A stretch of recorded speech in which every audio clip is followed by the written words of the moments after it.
Manager Locke, are we live yet?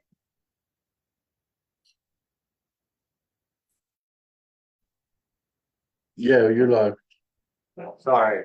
Let's continue. Go ahead. I'm sorry. There was somebody online asking, they couldn't hear. Oh, I'm sorry. That's okay. 1 out of 10 cars stopped at the stop sign. 1 out of 10. There's children across the street and all around that area. They fly down Copley, they take a fast turn on the nice, heading toward Greenwood, trying to beat the traffic so they don't have to stop at the light at York Road and then they'll go down Greenwood. It's dangerous and it's costing me a lot of money. So money is important, but it's not as important as the safety of the children there. And I had a conversation, yes, That's what I forget your last name. Jeffrey Backle. Packle. I'm sorry. And I've talked to Tom about it, and with all respect, Tom and Blue Sports here, and I know it's not an easy job. I do want to say this. I've asked for to have a police officer on that corner, and we're off the corner a little bit. And I've seen one police car, and I walked up to him and I introduced myself and I said I live here, and I told him the story, and I haven't seen another one since. And Tom asked me when is it let traffic most there? I said usually between 4 and 6, and then in the morning it's also there between 8 and 9. I've seen a police officer there, and I'm nothing against Tom. He's a good guy and he does a good job. It's not an easy job, so I hope I didn't offend you, Tom. Can I just make a comment? We actually had a very nice conversation. I went out and looked at the intersection. The issue right now is that we have in the ordinance and we have the ability to put in Cotman Street to be no truck allowed based on the tonnage and all of that. So we'll have to talk to our traffic engineer just to make sure that we're within compliance. I think that will help to resolve a lot of that issue. We are also stepping up enforcement in that area to make sure. We also identified that there's probably an issue with the timing on the traffic lights on York Road, which is causing backups regularly every day. We hope to have that resolved fairly quickly. That may help with this overload of traffic that's cutting through. But the issue is we're going to have to bring it to your attention for a vote so that it can be added to the list. Currently, there's only one street that has a no trucks allowed, and that is Washington Lane, even though there are several signs that are posted within the borough that are not streets that are listed in the ordinance. So we will have to address that and make sure that we bring that to council's attention to make sure that all those streets are listed within our ordinance. Thank you. Thanks. And it's we have this again to talk about already on the agenda for Yep. later in the meeting during the public safety times. We're going to talk about this. It's in the agenda. Do I need to stay here? You don't have to. No, I know, but it's going to be pertinent to what I discussed.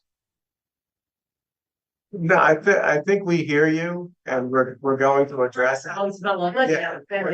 Oh, Your state's listed as an item for discussion for tonight. What's that? It's listed as an item for discussion under public safety. I did a thing with it. No, Did a great, no. you did a great job. Appreciate it. Yeah, last thing I wanted to be on the bad side. No, you Chief Scott has learned to develop a thick skin. thank you, sir. Is there any other public comment? Yes, ma'am. Hi, Hi.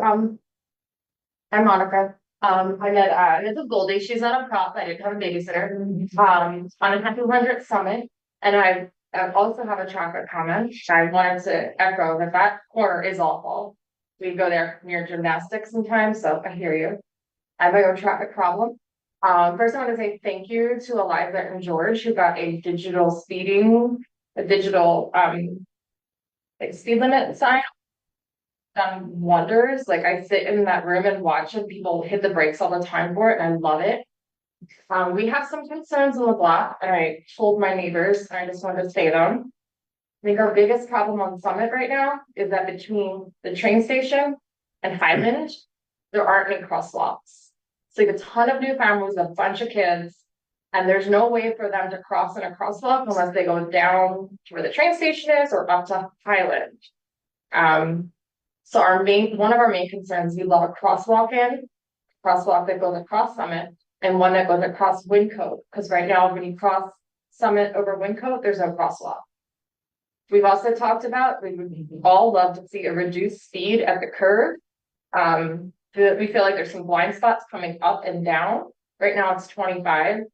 And then we know there's a similar part in Cheltenham that does kind of the same thing. It goes to 15 that we've all thought was effective. So we love that. We've also talked about additional speed bumps. And I know this sounds very expensive and I appreciate that. Because the speed bumps that we have two. It's a pretty big stretch and it does slow people down, at least until they race to the next one. So that we love the one.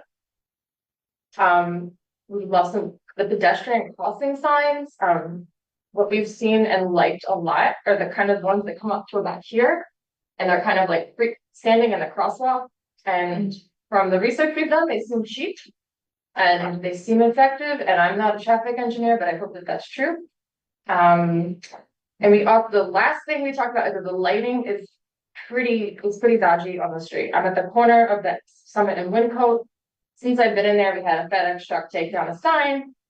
My late car was totaled, and someone hit our wall, actually. Like, they just completely missed the curve.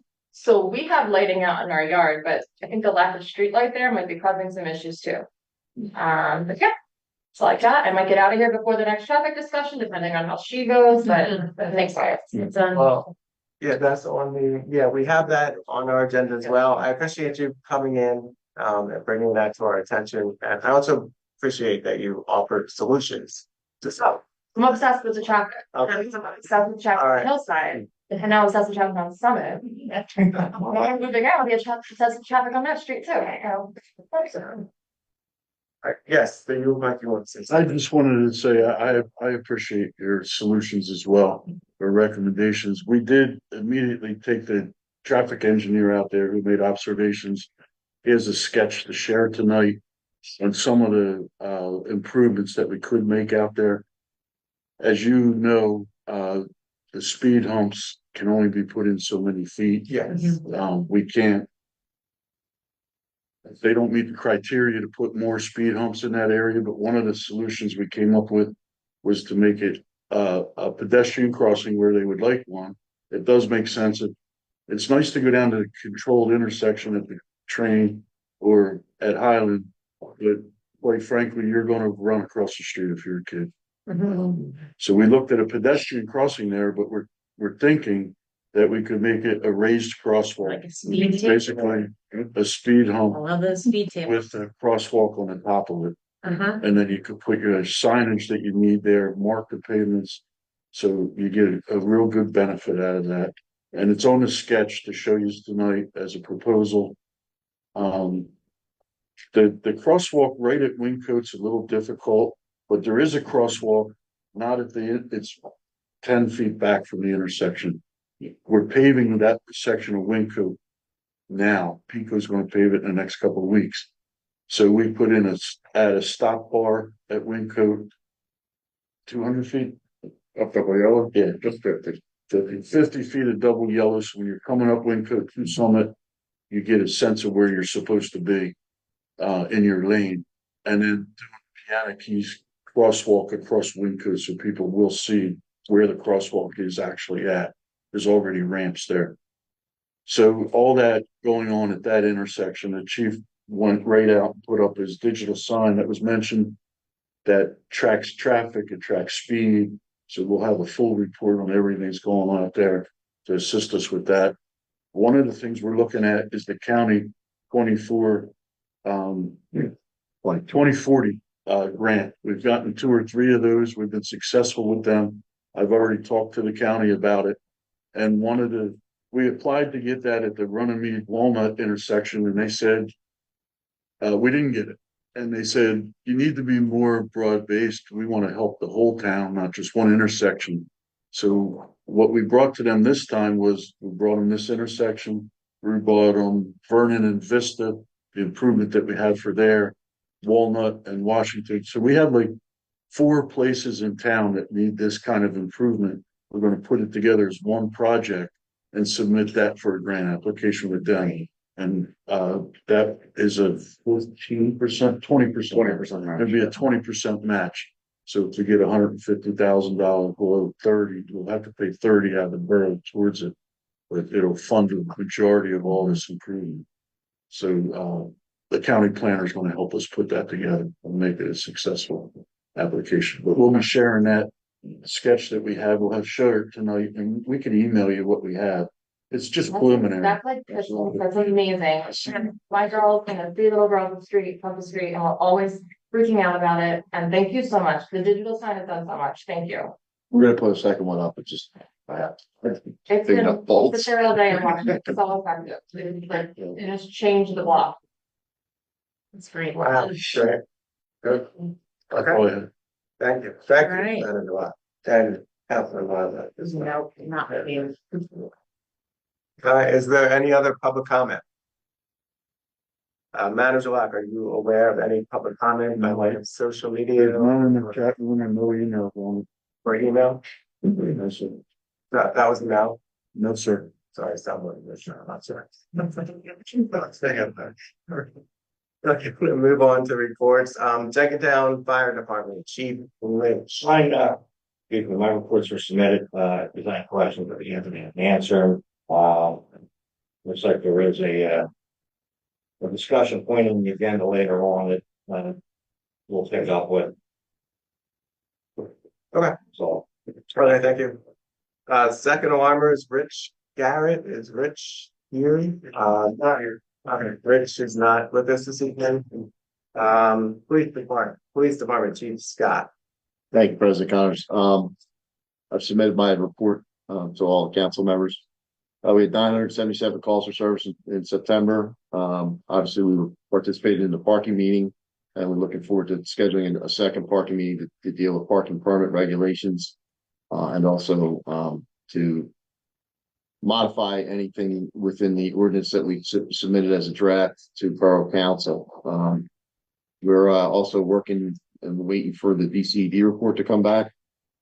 I'm proud to say that we're going to be a participant in Trunk or Treat on October 27th. And it's something fun to do. If you haven't seen, we have 2 dedicated crossing guards that get dressed up for Halloween. So they're planning on attending and dressing up and giving out treats to the kids that show up, along with one of our officers, and we'll have our new police car there. Oh, great. We'll also be here, obviously, at Fall Festivals this Saturday, and forward to be a part of that. Already addressed about the speed signs that we placed. We're going to be in the 100, 200 block of Summit, both directions. We're presenting to the council tonight draft policies regarding code of discipline, code of ethics, and code of conduct. We've also submitted them to the PBA for their information and also feedback. We were notified by Axon, who is our body camera and taser and in-car camera, that our taser 7s actually had a mechanical flaw, so they've replaced them without us asking for them to be replaced. So we're in the process of transitioning and reissuing the new tasers to all of our staff. We've had a few officers attend training. One attended training today, which is a pretty important training for us. It's called the Cato Officer Training, and it's Community Anti-Threats Officer Program. It's put on by the FBI at the field office out of Harrisburg. Officer Welsh attended that today. Officer Tuffy attended search and seizure training from the PA DUI Association, and he's also scheduled to attend a week-long training. It's a leadership class put on by the FBI LEADA. That is in November. And then Fire Marshal Lynch and myself attended training. Was the EDITS conference, which is put on by the Eastern Montgomery County Emergency Management Group. We've put this conference on for the last every 2 years for the last, I want to say 18 years. I'm a part of the committee that organizes it. We have hosted at Normandy Farms Hotel, and some of the topics and presentations, it was over 2 days, but we had the Buffalo Police Department present about the blizzard that occurred up in Buffalo, where 52 people passed away as a result of the blizzard. We also had the East Palestine, Ohio train derailment presented, the Chester County manhunt for the convicted murderer, the July 4th active shooter incident in Highland Park, Illinois.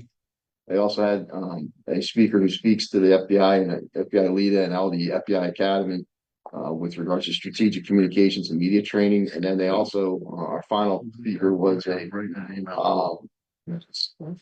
retired Marine who also was a public safety professional who provided pretty robust training regarding public safety professional wellness and talked about suicide awareness. He was actually a fireman in a section of North Carolina where 6 firemen died in a fire and building collapse, and it was one of his best friends. He tells a pretty telling story about how he tried to commit suicide at least 3 times. Twice he put the gun in his mouth and they pulled the trigger once, and the gun didn't go off miraculously. So pretty compelling information to be brought out for all the officers and public safety professionals attended. We are finishing up the one grant that we had for body worn camera. I finished the report today and submitted it. And we are in the process of posting all the crime statistics from 2020 to 2023 on our website. It was on my list of things to do, but just hadn't had a chance to get it done. But thankfully, our intern's pretty good with getting that type of information up on our website, and she's working hard to get that stuff done. If you have any questions regarding anything we talked about, we're happy to answer. Thank you, Chief Scott. Public Works Department Foreman Briggins. Good evening, I can handle up, public works reports. Couple things I just like to, highlight.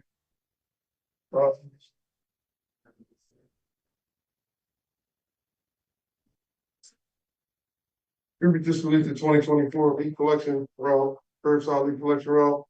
It was enhanced by the borough manager, and public administrative assistants. It's available online at the counter, should be in place. Also, over the last couple months, all public guys have been attending training for LTAP and PSAT. Couple more winter maintenance, stop signs, intersections, and traffic calming. Couple of those classes are accredited for IMF4 accreditation, and special reports they require that, so they'll do very well. Y'all got any questions or concerns on the application? Okay, thank you, Foreman Riggins. Engineers report, Mark Dickerson from County Associates. Good evening. Our report's been filed. I'm happy to expand on anything, but we have, I would say most of the items in our report are line items on the agenda later. So with committee's permission, we'll just wait and discuss them further then. Okay, that's cool. Thank you. Thank you. I'll move on to new business, admin and finance, Council Ballard. Thank you, President Connors. The first item is the borough monthly reporting and an update. Matter a lot. I can give you an update, sir. We received late today the September borough monthly report from the accountant, which means we are now up to date on them and we'll be receiving them as we were supposed to. I know we were 2 months behind, then we were 1 month behind, but as of this month, we are now up to date on receiving prior month for this month's meeting. Staff. We'll have that report for you, council. We're providing for council. The borough tax collection report and other staff. Manager Locke spoke about this during the budget meeting earlier. It's toward the end of the year. Most of the real estate and business taxes have been collected, and we're sort of in a downhill slope and anticipate collections happening as they should. Is that correct, Mr. Manager Locke? Yes, it's about what's expected. Over the next 2 months, there'll be some more collected. There's still $327,000 that is uncollected. Two-thirds of that will probably still be collected before the end of the year, hopefully, and then the rest will be being tax collected. Okay. And March, the 2018 DCED Cedar Walnut Street project. Can you speak to that a bit? Sure. Yeah. So the stormwater, right? Yes. Yes. Yes, so the project's substantially complete. We did the final inspection. At this point, we're just waiting for the contractor to complete the closeout paperwork. And we're hoping to have final payment request for council next week. So I'm gonna move that we move to council next week, the engineer recommendation for payment on this contract. Second. Motion and a second. Are there any comments or questions? All in favor? Can I just have, Yes. sorry, I mentioned this. There will be a balancing change order in there as well. It's minor. It's just to kind of balance out quantities bid versus actual quantities installed. So it's not substantial. I just wanted you to be aware that that will also be on the agenda for this meeting. Any opposed? Matters or not, please report to that as well. Thank you. The 2024 minimum municipal obligation for the borough to pay into pensions. And a couple of weeks ago, we received the state component of that, which was $2,329.76. That money goes to either the uniform pension or the non-uniform pension, it doesn't matter. And whatever balances remain or the boroughs to make up. So that's just a matter of transferring the money. I'm sure that money's already been transferred into pension funds. Not yet. Not yet, but it's on its way. Yeah. The The issue is with the bank and the wiring of the money into it, getting the authorization for that. It's been a little bit of a holdup, but we plan to do it hopefully tomorrow. The 2025 public budget meeting workshop schedule. The next meeting is Tuesday, October 29th, from 6 to 8 p.m. We'll be discussing several budget funds, including the general fund, which we discussed earlier today. By that time, a number of final numbers will be available. We're thinking both about how this year closes out and what next year will look like. The Governor's Center for Local Government Services, the Strategic Management Planning Program. This is an opportunity that we've heard from DCED for the borough. It provides strategic financial management consulting support. The procedure is basically that the borough prepared an RFP defining what kind of support we would like to have. This office would, based on that RFP, decide how much to support the funding of that. But right now we are waiting on the completion of the DCED police report, which is nearing completion. And the results of that report will be one of the inputs into how we prepare an RFP for the second opportunity if we decide to pursue it. So this is a sort of something that's developing in real time. I think we anticipate having final briefing of the police report within the next couple of weeks, if I understand it. Councilor Bauer? Yes. The one thing I would add to that is this STMP program. If you participate in that, once you do the RFP and once you have your 5-year financial capital plan, from that, it opens up all the funding from the state and some federal funding to all their programs. It would give you a leg up on approval grants when you put in for it. So that's a real positive. I think I just wanted to mention that. Thank you. Act 49 of 2024, the purchase of uniform pension service credit. This is something that Manager Lott spoke to earlier. This was recently signed into law by Governor Shapiro. What this does is it allows police officers who may have part-time or other service in a different organization earlier in their career, buy into their pension program to say if they were at 23 years with Jenkintown and had 2 prior years in an earlier agency, they could buy in to their pension program to retire at 25-year pension. The officer doing this would pay into it, and the borough would as well. So the decision for us is whether the borough wants to participate in this, and we do. But we'd also like to be sure that the officers plan to do so as well. I think in your reports, Manager Locke and the actuary have done, looked into how many officers in the borough would qualify for this, or 4 officers. We believe there's currently 4 officers that would qualify as. And that sort of the timetable for them would fall in different years over the next 4 or 5 years. Is that correct? Yes, I believe it's up to 6 or over 6 years. So There's what, certain times, I'm sorry, because there's certain times that they can buy in, is that it? What? They have to be over the 6. The explanation that we received was that they have to be within the time period to their retirement date. So if they have 3 years Okay. that they want to buy back, Okay, they have to be within or close to that date of 3 years to be able to, Okay. to advise the borough that they are interested in buying back that time. But we had never received a formal request from the PBA regarding this. So this is something that council should take under consideration, because this is based on the feedback that we've received. It's a bargaining issue. Mhm. So if they have not made any formal request to you, then it may not be worth acting on it yet. yeah, that's going to be my suggestion. The total amount that the borough would be obligated for would be about $180,000. Again, over the 6-year period.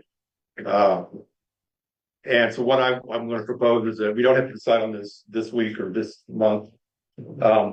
That we table it for now, and I'm going to ask Manager Locke to request a letter from the PBA stating that they request that the borough pursue this for their officers.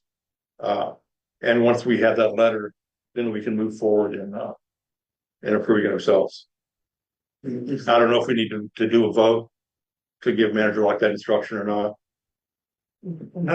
Excuse me, which would need a response for this? No, I'm sorry. I mean, I don't know. There isn't a cutoff date to approve it, but there is an officer that is that's looking to retire in the near future. So he's affected by it. One officer is affected by it, the expediency of it. But all the information is in there that calls out the officers and a chart or a flow chart of what and when you would expect them. Now, some of the officers are more time they're buying than the 2 years. It's 30,000 that's on there now.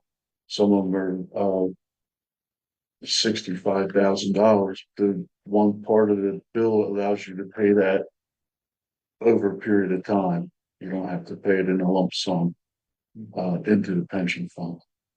So you should be aware of that as well.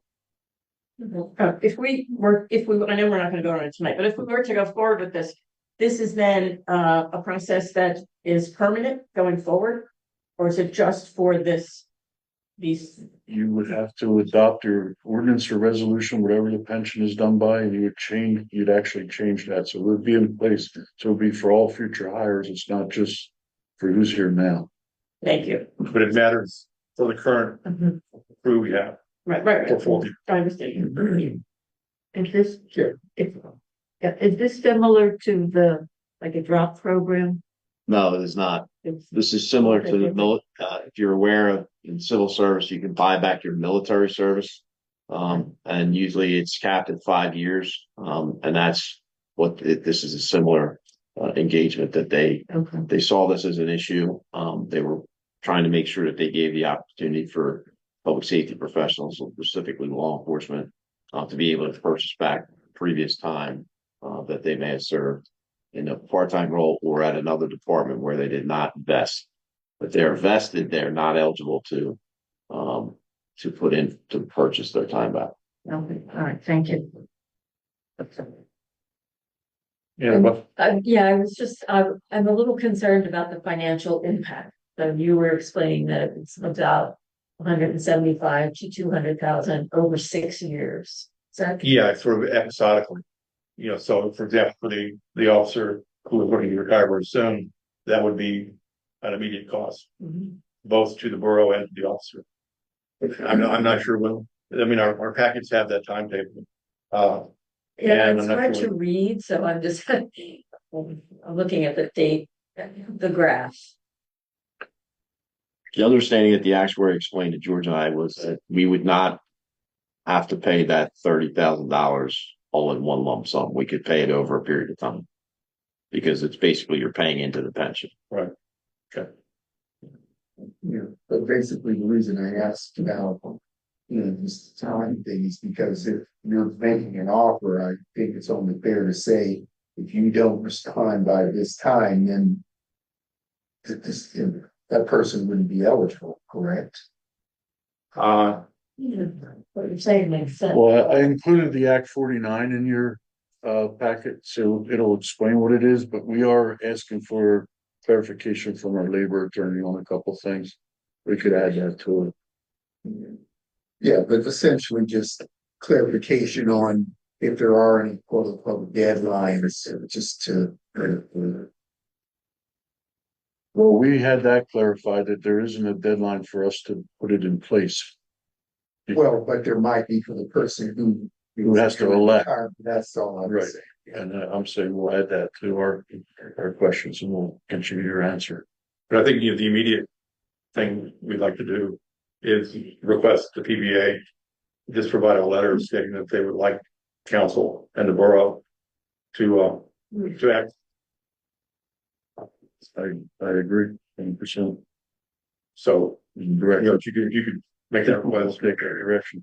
I like the concept of it, and I just note that it would essentially increase our contribution to retirement by 50 to 75,000 each year going forward, probably.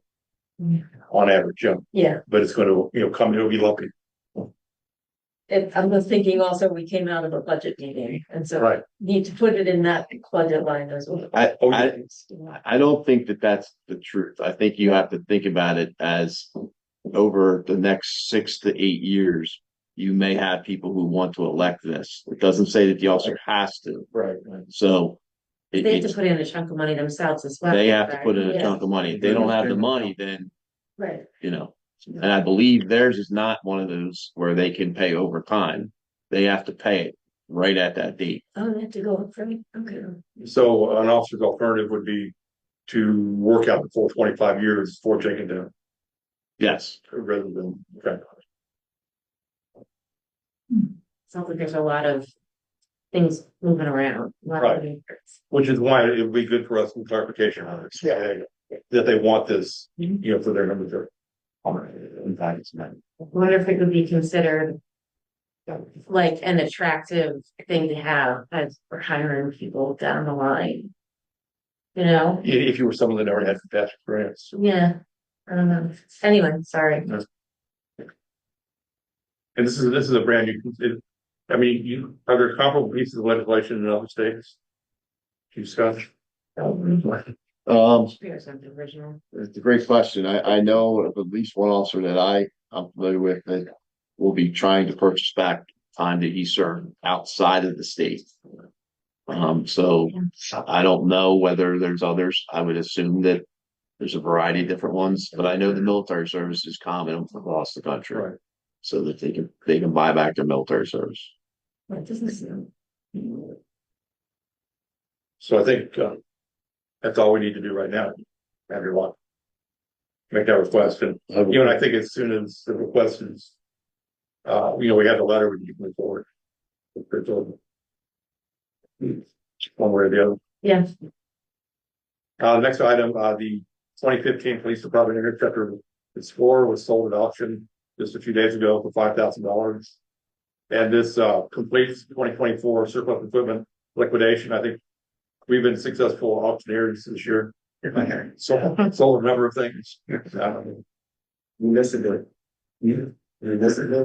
Municipal. Yes. Did the fellow from Pittsburgh who drove here end up with it? Well, nobody might because the lead bidder hasn't come and picked it up. So they might have to drive back from Pittsburgh and we get the call. Yeah. There are currently several openings available. The Planning Commission has received 4 letters of interest for 1 vacancy.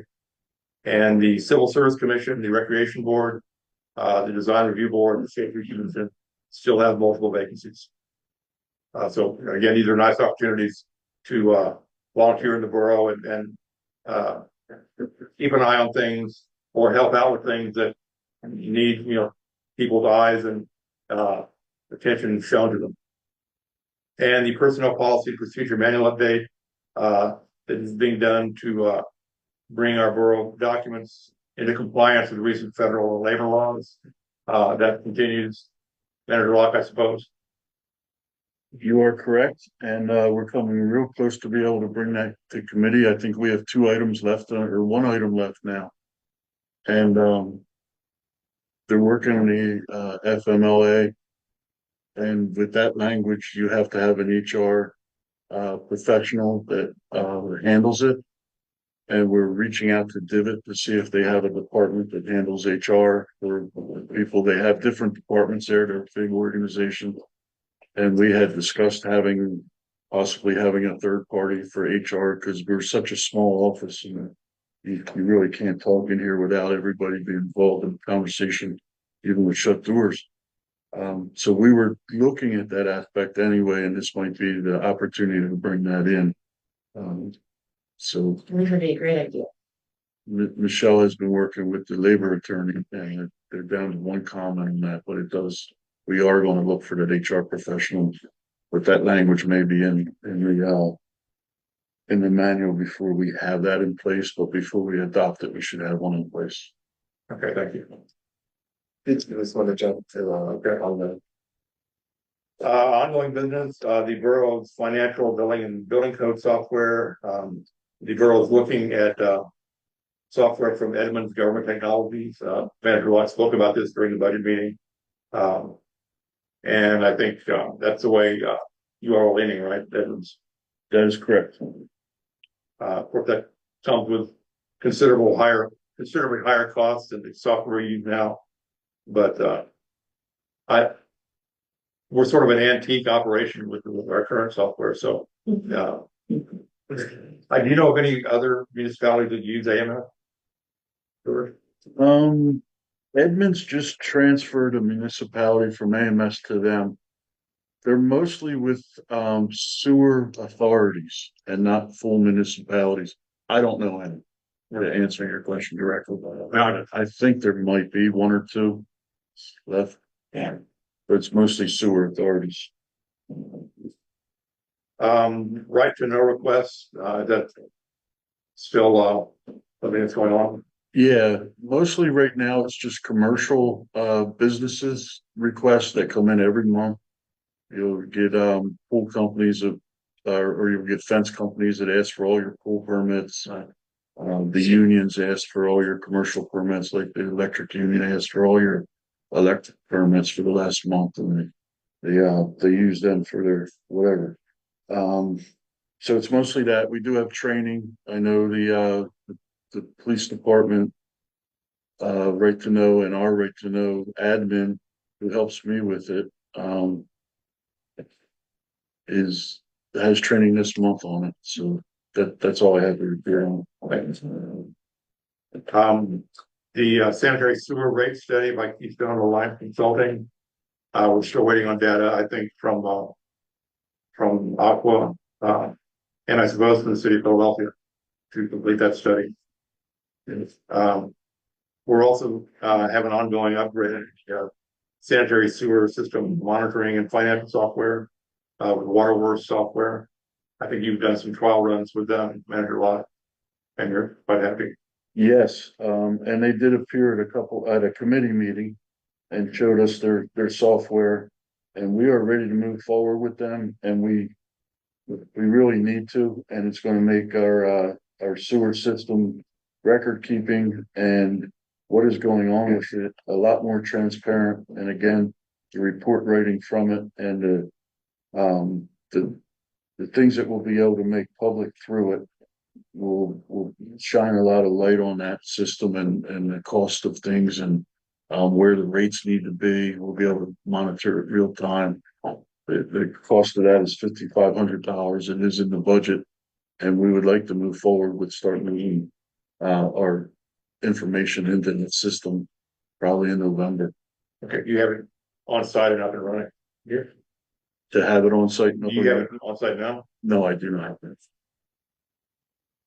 And finally, the borough website continues to get upgrades and updates if necessary. And that's all I have. Okay, thank you. Building, zoning and revitalization, Councilor Bruno. Thank you. First on the agenda is the conditional use application has been received for 459, 471 York LLC. This is for the proposed apartment building of 40 units. 4 studios, 33 one-bedrooms, some of which will have a very small den, not second bed, that can't be used as a bedroom. The way it was explained is that it could be used perhaps as a small little office. So, and only 3 2-bedroom apartments and no 3-bedroom apartments at all. So 40 units in total, and they will be considered luxury apartments. The planning commission, last night, the developers of 459, 471, presented a detailed presentation. And after a robust discussion, the planning commission voted unanimously to in support of the conditional use. So, we will be receiving something in writing from the planning commission, regarding their support going forward for the conditional use. And that will be on, as I said, on our agenda for our November meeting. Also last night, I wanted to report that at the planning commission, Marley Rice of the Montgomery County Planning Commission discussed the 2035 comprehensive audit of Jenkintown, our comp plan in the 4 theme areas, and in all the areas, neighborhood presentation, economic development, sustainability, and transportation. Her assessment is that we've been doing a very good job in improving in all these areas. And the purpose is to produce a brochure highlighting Jenkintown and its achievements. So that should become, I don't know when that'll be forthcoming, but it was very well done, and I thought we'll be proud. Cedar Street, Greenwood Avenue properties planning, there's no update on that. The community playground at Jenkintown School District, status update. Could you, George, that would be great. I can add to it. I met with Kelly Hudson, who is chairing the committee. She came into the Borough Hall yesterday to update me on where they're at. They're going to, the committee is made up of design professionals, engineers, contractors, parents, the playground committee, the school board president, the superintendent. They have buy-in from a couple of planning commission members, the chair of the planning commission, and they're going to put their heads together and come up with an overall plan. But they're not just looking at the playground itself that needs replaced, the wooden playground. They're on that. We have a permit in. They're going to fix the playground. It's going to be useful. The life cycle is at the end of that. We're thinking that it might not last more than 2 years. What's in place there. So they have to figure out what they're going to do with that, but they're looking at it as a whole. And I would say it's all the way, they call it that. It's referred to as the elementary side. If you're not, I would say it goes all the way to the cul-de-sac. So it's that entire area. It's the playground, it's the ball field, it's the elementary school playground, basketball court. It's that whole thing, and they're going to do it's called Legacy Park at the school, and they're going to do branding and have their own website. We're going to put a logo with the information on our website. They're going to be at all the events that are coming up. They're going to look for some donors. They have an idea of what they want to do, but they don't have anything plans yet. But she has a lot of energy and a lot of great ideas, and I told her that we'd support her any way we could. But they wanted they're going to do surveys with the entire community to go out through the school and through the borough. There's a joint statement coming out from the borough and the school and this committee showing that everybody's working together. They want a collaboration of everybody input on this project and to work through it as a team.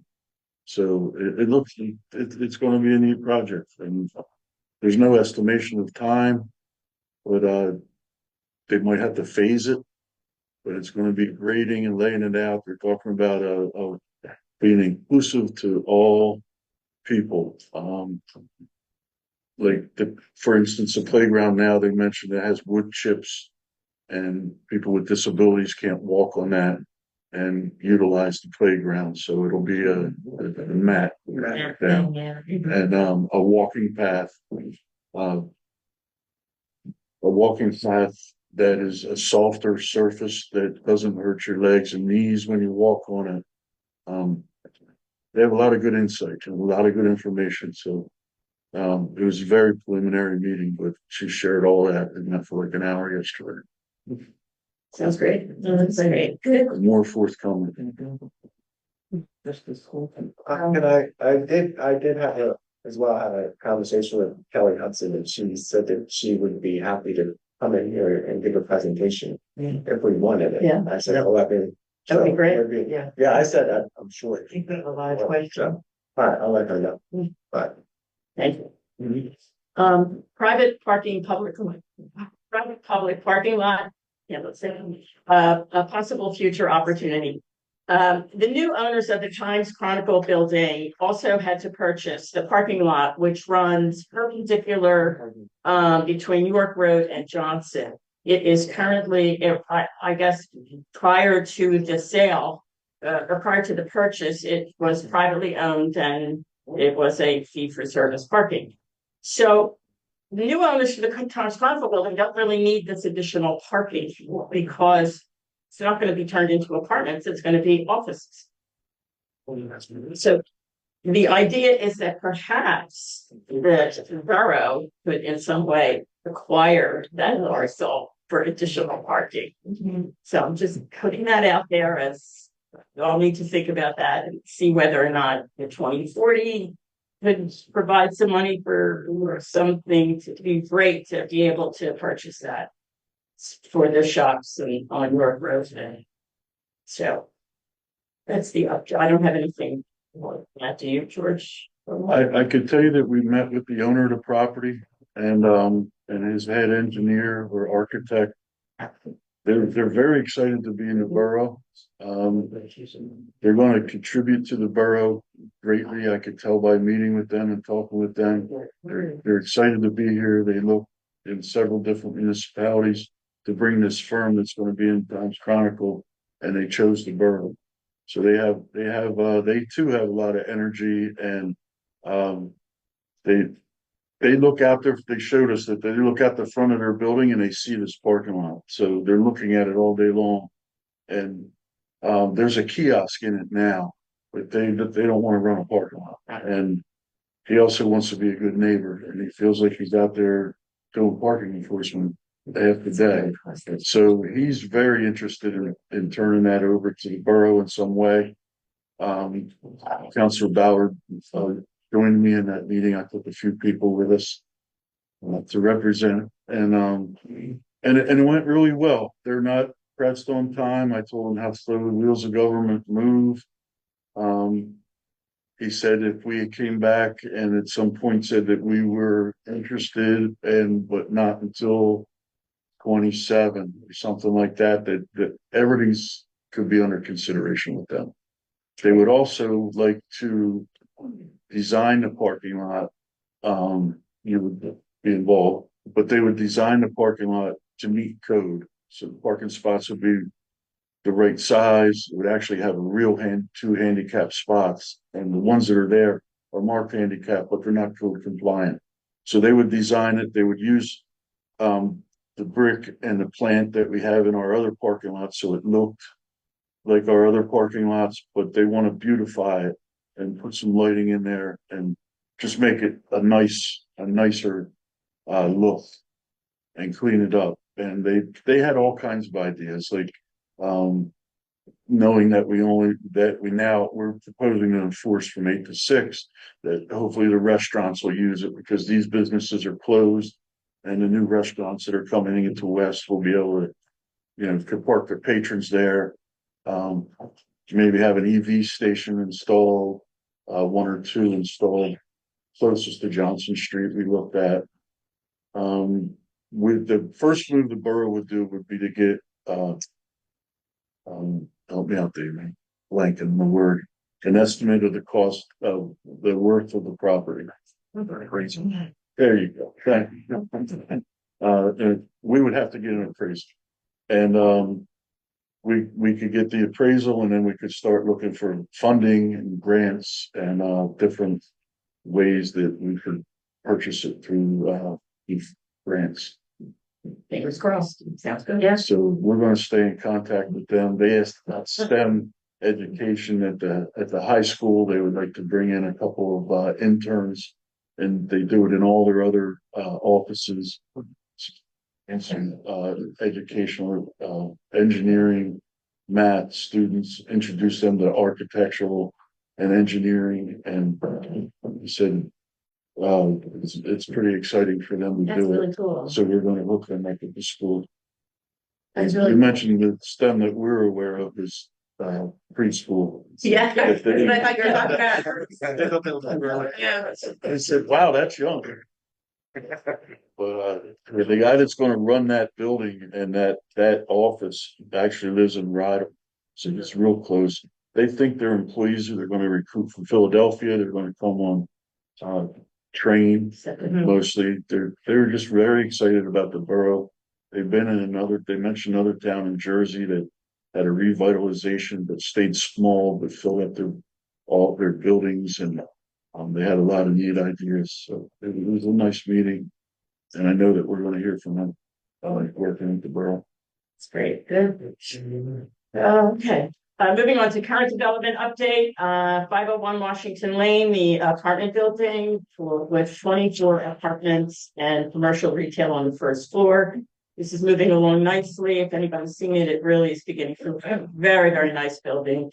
The expectation is January, February 2025 occupancy. 821 Hempstead Road, the proposed apartment, not so much proposed, but apartment building, 26 1 and 2 bedroom apartments with commercial retail on the first floor. That occupancy is slated for November, December, so that'll be coming shortly. 93 York Road, the giant grocery store, looking for January, February occupancy. So that one time today, probably. really looks nice too. It does. It does, very nice. 459, 471 York, we've already talked about that. The 610 coffee shop, the zoning and use for Tiny Town and the zoning and use for Dogtopia, I really have no updates to report on any of those three items. And then finally, 604 West Avenue, the Immaculate Conception Church building next to it. The proposed three-bedroom apartments that is also moving along. It right now is waiting on the sewer approval process. Shall I? Yeah. Wait, I want to say one thing that's kind of on topic with the giant. There's a gentleman that works there, the Roslyn one that I go to all the time. And he told my brother-in-law that he already put in for his transfer to the Jenkintown store. So we officially have a Jenkintown resident already working in Jenkintown. Short-term rental of property ordinance. Very late Monday, George and I received a draft. It's a 10-page draft of the ordinance from our solicitor, which I will share and for your review, but it's not going to come up before us until the November release. So you'll have ample time to review it. And incorporated all of the work that the Planning Commission, particularly Lucinda Bartley, who did so much in terms of drafting. Like her draft was 8 pages. So, I mean, he really took a lot of it in, and I think it'll be a good working document for us. Approval plant list that PC, the Planning Commission is still working on that. And parking lot leases with Leadham Street and Town Square lots. George, is that still under discussion? It's still under discussion, but I'll be able to move forward on that now that we got through the tonight. Okay, I do have the numbers provided by Ms. Rivera to me, and I'm gonna be able to provide it to Lindy in a letter, so hopefully we'll be able to wrap that up. great, thank you. That's all I have. Any questions? Very much, thank you. Public safety, right? Yes, that's it. Okay, fire department updates. We had our fire commission meeting on, last week on Wednesday. Bylaws are still, going through their voting process, so we should know still in November. They are also getting, quotes for the antique vehicle, the antique apparatus that we were gonna take off our, regular our regular fire apparatus insurance. They're getting quotes for those pieces. That also we're looking at for hopefully November, getting some info back and, getting those moved along. The bigger piece I think that we need to talk about is the 1996 bumper truck. That is, I think, probably been on the agenda for, I don't know, 2 years maybe. So if the last time we discussed this, we had talked about getting a real quote on what it would cost to actually repair this thing. And then, make a decision on whether or not we would go with the repairs, whether we would just try to sell it as is. And when we talked about it, there had been a cost associated with doing a real quote, a real estimate, because it kind of had to be taken partially apart. And to be repaired. And if I'm wrong on any of this, you guys. And so so then in our fire commission meeting, it came up that where we were taking it to have this more advanced in-depth estimate done, we had kind of assumed or kicked around or talked about, maybe we thought it might be $5,000.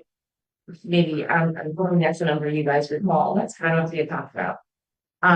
They had requested $15,000 because they wanted it to undertake this was going to be a bit of time, and they kind of, that's not what they were saying that what they were going to charge us. It was going to be kind of like, you give us $15,000, we're gonna do this in-depth thing, and then in-depth estimate, and then you can apply that 15 towards the cost to repair.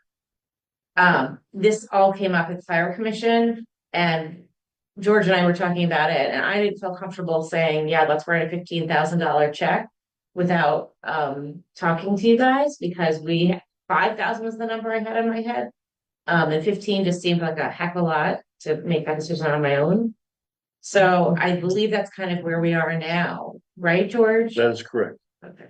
It was my impression that we could spend 5,000. That was what was discussed. But when it came in at 15, we couldn't, well, by code, we can't approve 15 if you guys discuss 5,000. That's 3 times what that was. So yeah, so we put it on here, and I left the motion wide open. I knew the fire company brought some information to talk about it tonight. Okay. We just talk about it. But yeah, no, you had it 100% right. Okay. So do we have an update then? Well, no, not really, but in part, right? So yes, we're looking for about a quote, but at the same time, this isn't somebody just opening the hood or coming in and pulling some measurements. This is now turned into an actual job, because they have to disassemble a third of the truck to get in to see what's wrong. We have a preliminary quote of all the valving. We know what all the valving is going to cost. The additional associated cost that we're looking to figure out is if there's anything beyond that valving that's known that is unseen. Meaning that obviously the pump occupies the width of the truck. You can only see it from the 2 ends. You know what's on either end, but not in the middle. It's a rotted piping, linkage, things like that. So he has to really disassemble a third of the truck to get into this. Yes, we kicked around at fire last month when we presented this to fire commission, originally thinking that he came back with a $15,000. It's not even a quote. It's basically a deposit based off of the original quote that he provided for the valving work. To dive into this. At the end of it, either we're going to have a truck that's usable, or we're going to have a truck that is not. Um. I'm not an expert. I honestly don't foresee a tremendous amount of up cost behind the valving. Yeah, there could be some rotted piping and stuff, but, uh. If you want to get actually accurate, that's what he wants. He wants 15,000 to really tear this apart, or treat it as approve what you know, the valving work, and treat everything going forward as a work order change. So that's point tonight, so we can decide, so we can at least get something moving. There's now the truck, it had some other associated work that had to be done this week, state inspection, other services, all this was tied together. So right now I have a truck sitting up at the service shop in limbo, and a mechanic is trying to do this work. They can't proceed yet. Just, we're here tonight discussing it. And I'd like very much to be able to let him either move on or bring the truck home and get rid of it. My recommendation would be to move forward. All right, if you want the concrete numbers, then pay, get 15,000, get the quote for, just as I said previously, authorize what we know is the quote of the 32,000, and then treat everything after that as a lift year change. But ultimately, it's your decision. Billy Cross, the tank chief, may have some more information. Because he's been in direct contact with Keller Motors, the owner. Want to add anything? Just that the updated proposal was dated and provided to borough staff on July 29th. And it specifically states on there, in order to proceed, you need the deposit of the 15,000. That's not saying that he's going to spend $15,000 to tear it apart. It's just a deposit towards the work.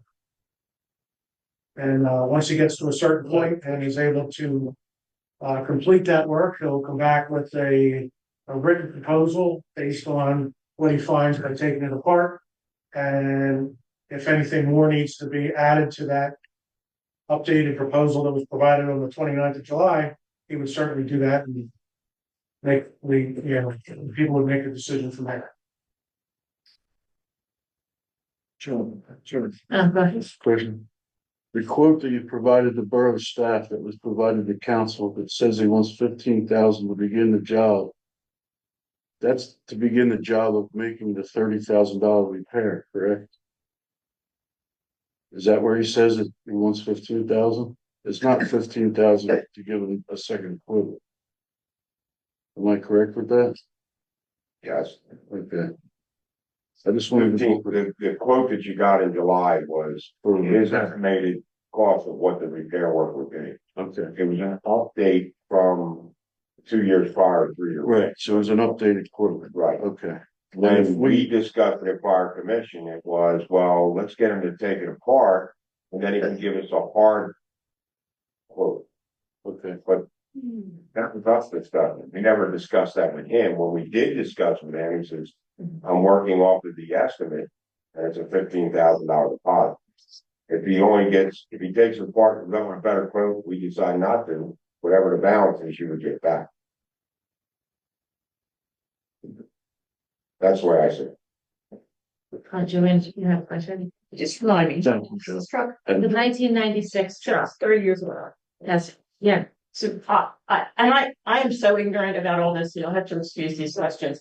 But I just like, is this throwing good money after bad? Like, if you have a 30-year-old truck and we fully repair it, I know nobody has a crystal ball, but what's that mean going forward? Is that we get 5 years out of it? We get 10 years out of it? We're talking about. Got 2 or 3 years out of it would be worth spending $30,000 on it, or $40,000 on it. But there's no saying that you will. But doesn't it take a couple of years to get a new truck? Yes. Yeah. So this kind of gets us through yeah, to getting the next truck. But the truck mechanically is sound. We're specifically talking about the pump. Right. The chassis, all the working parts of the truck itself, with the exception of the pump, is sound and in good shape. and the reason for asking for the quote and possibly repairing it is that's what the professional study that we had done recommended we do. So you'd like to buy us more time, or if you wanted to sell it, it would be more feasible to sell something that had working, that was working to be more marketable. Here, Thank you. But I think ultimately we still need to like think of a dollar amount that we're, this is the end of the line, this thing. Right? I mean, I feel like nobody wants to call time again. yeah, I feel like that a bit too. I mean, so we say yes to the 15,000 and he starts taking it apart and he's like, whoa, this is gonna be 70. Like, we're not gonna do that. That's crazy, right? I mean, am I crazy to say that? I think 70 would sound like a lot of money to me. Yeah. So you just sold a police car to me in 2015 Mhm. for $5,000 and I had a couple $100,000 on it. Not even close, How many miles on it? less than 100. All right, so less than 100,000. You got it for 5,000. We're talking at the purchase value, probably $375,000 for that truck. That's 28 years old, 8 years past its our normal life expectancy on the fire truck. You're not going to get any money back from it. All this is doing is buying us time, protecting the borough for the next 3 or 4 years if you can get past it, And I think and that's, saving money. has it been working for the last 3 or 4 years? The pump actually worked. We pumped the truck, we train with it. It just doesn't meet the certification to put it on fire. I mean, if we're fire, we gotta do it. I'm sure. But it's pumped. We train with it. That's how we do our training with that truck. So we always have the truck ready to respond to a fire if there's a call. It just doesn't carry water and hose. It carries our safety equipment, air pack, six. Everything you could possibly need. So you're still putting it. Still uses, yes, as a man, personnel carrier and equipment carrier, yeah. And you haven't been using it as a pump for the. Not on fire, no. And is. Huge, because I don't know. So if there is a call out for a fire. In the neighboring township, you would go to that, right? You're Not with that truck. that, This is the backup truck. This is the backup truck. This is our second engine out of the station. just to play devil's advocate, we are thinking of going ahead to buy another truck. We're going to replace a truck in our rotation. And that $32,000 could go toward that purchase. We could start that process now. It does leave us a little bit short of equipment. And we could figure out about mutual aid and how to make up that shortage. that's a 3 to 5 year process. Getting a new truck. And we could build specifications in a week, sign a contract next week and have it delivery date. Yes. This doesn't really affect the budget though, right? In terms of like 5,000 versus 15. I just was thinking, my Because all the thought elements was really of the more budget. thinking about like the dollar amount and kind of like throwing good money, just flushing money down the The toilet. money's gotta come from somewhere. Yeah, it does come from, yeah, it's true. It's not invisible money. It's not my money, But if we did cover repair, as much. we did repair it and then you'd still have to order the new one. Yeah. So, I mean, where are we in that process, Will we do that if we order that? Well, I guess one way or the other we have to order. How long have we been operating with, I guess, so we just have one pumper truck? Is that it? And not a backup? 2 years, that truck's been restricted to 2+ years. And But you're leaving yourself vulnerable because there are times that our engine and ladder go out of the borough at the same time. I'll give you a prime example of Towers and Winco. They had a working fire over there. Quint and our good engine went to that call. And you're sitting here with an engine in the borough. They can't, by not being certified, fight fire. So you see where I'm at, and not only were we over there, our surrounding fire departments were there too. We normally, I would say we never make all three apparatuses to an out of town fire. It would have to be a very bad fire for us to have all three here. And then, yes, we would bring in mutual aid from other departments, but they could be outstretched. There are times that we're vulnerable with that. Thank you. That doesn't carry any personnel, just equipment. Oh, no, we carry personnel, 10 people, the 10-man cab, 500-gallon water tank, 1,500 gallons per main pump, and that's the problem. So there is a liability, Yeah, the liability. a big liability. And we've discussed this at numerous meetings about our ISO rating, even though the report we had said it really shouldn't affect it. Well, you still haven't heard from ISO saying that it's not going to affect it. You have to have so much. Spoke to the ISO and they said it wouldn't affect it. Yeah, I called them and they said it would not. Yeah, we're supposed to get them out to tell us that in person, so we could say, hey, is this gonna cause us a problem if we're not meeting our standard? Is it gonna raise our ISO rating? We haven't had any confirmation. And so what happens? Or So to not, I guess, drag this on, I mean, it sounds like we're feeling like we need to pay the 15 to have this taken apart. Is that the consensus that folks want to do?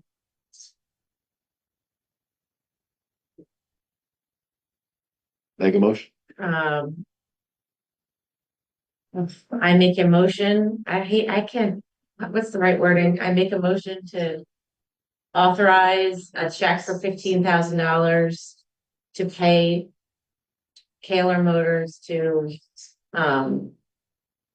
provide an in-depth estimate of 1996 pumper truck.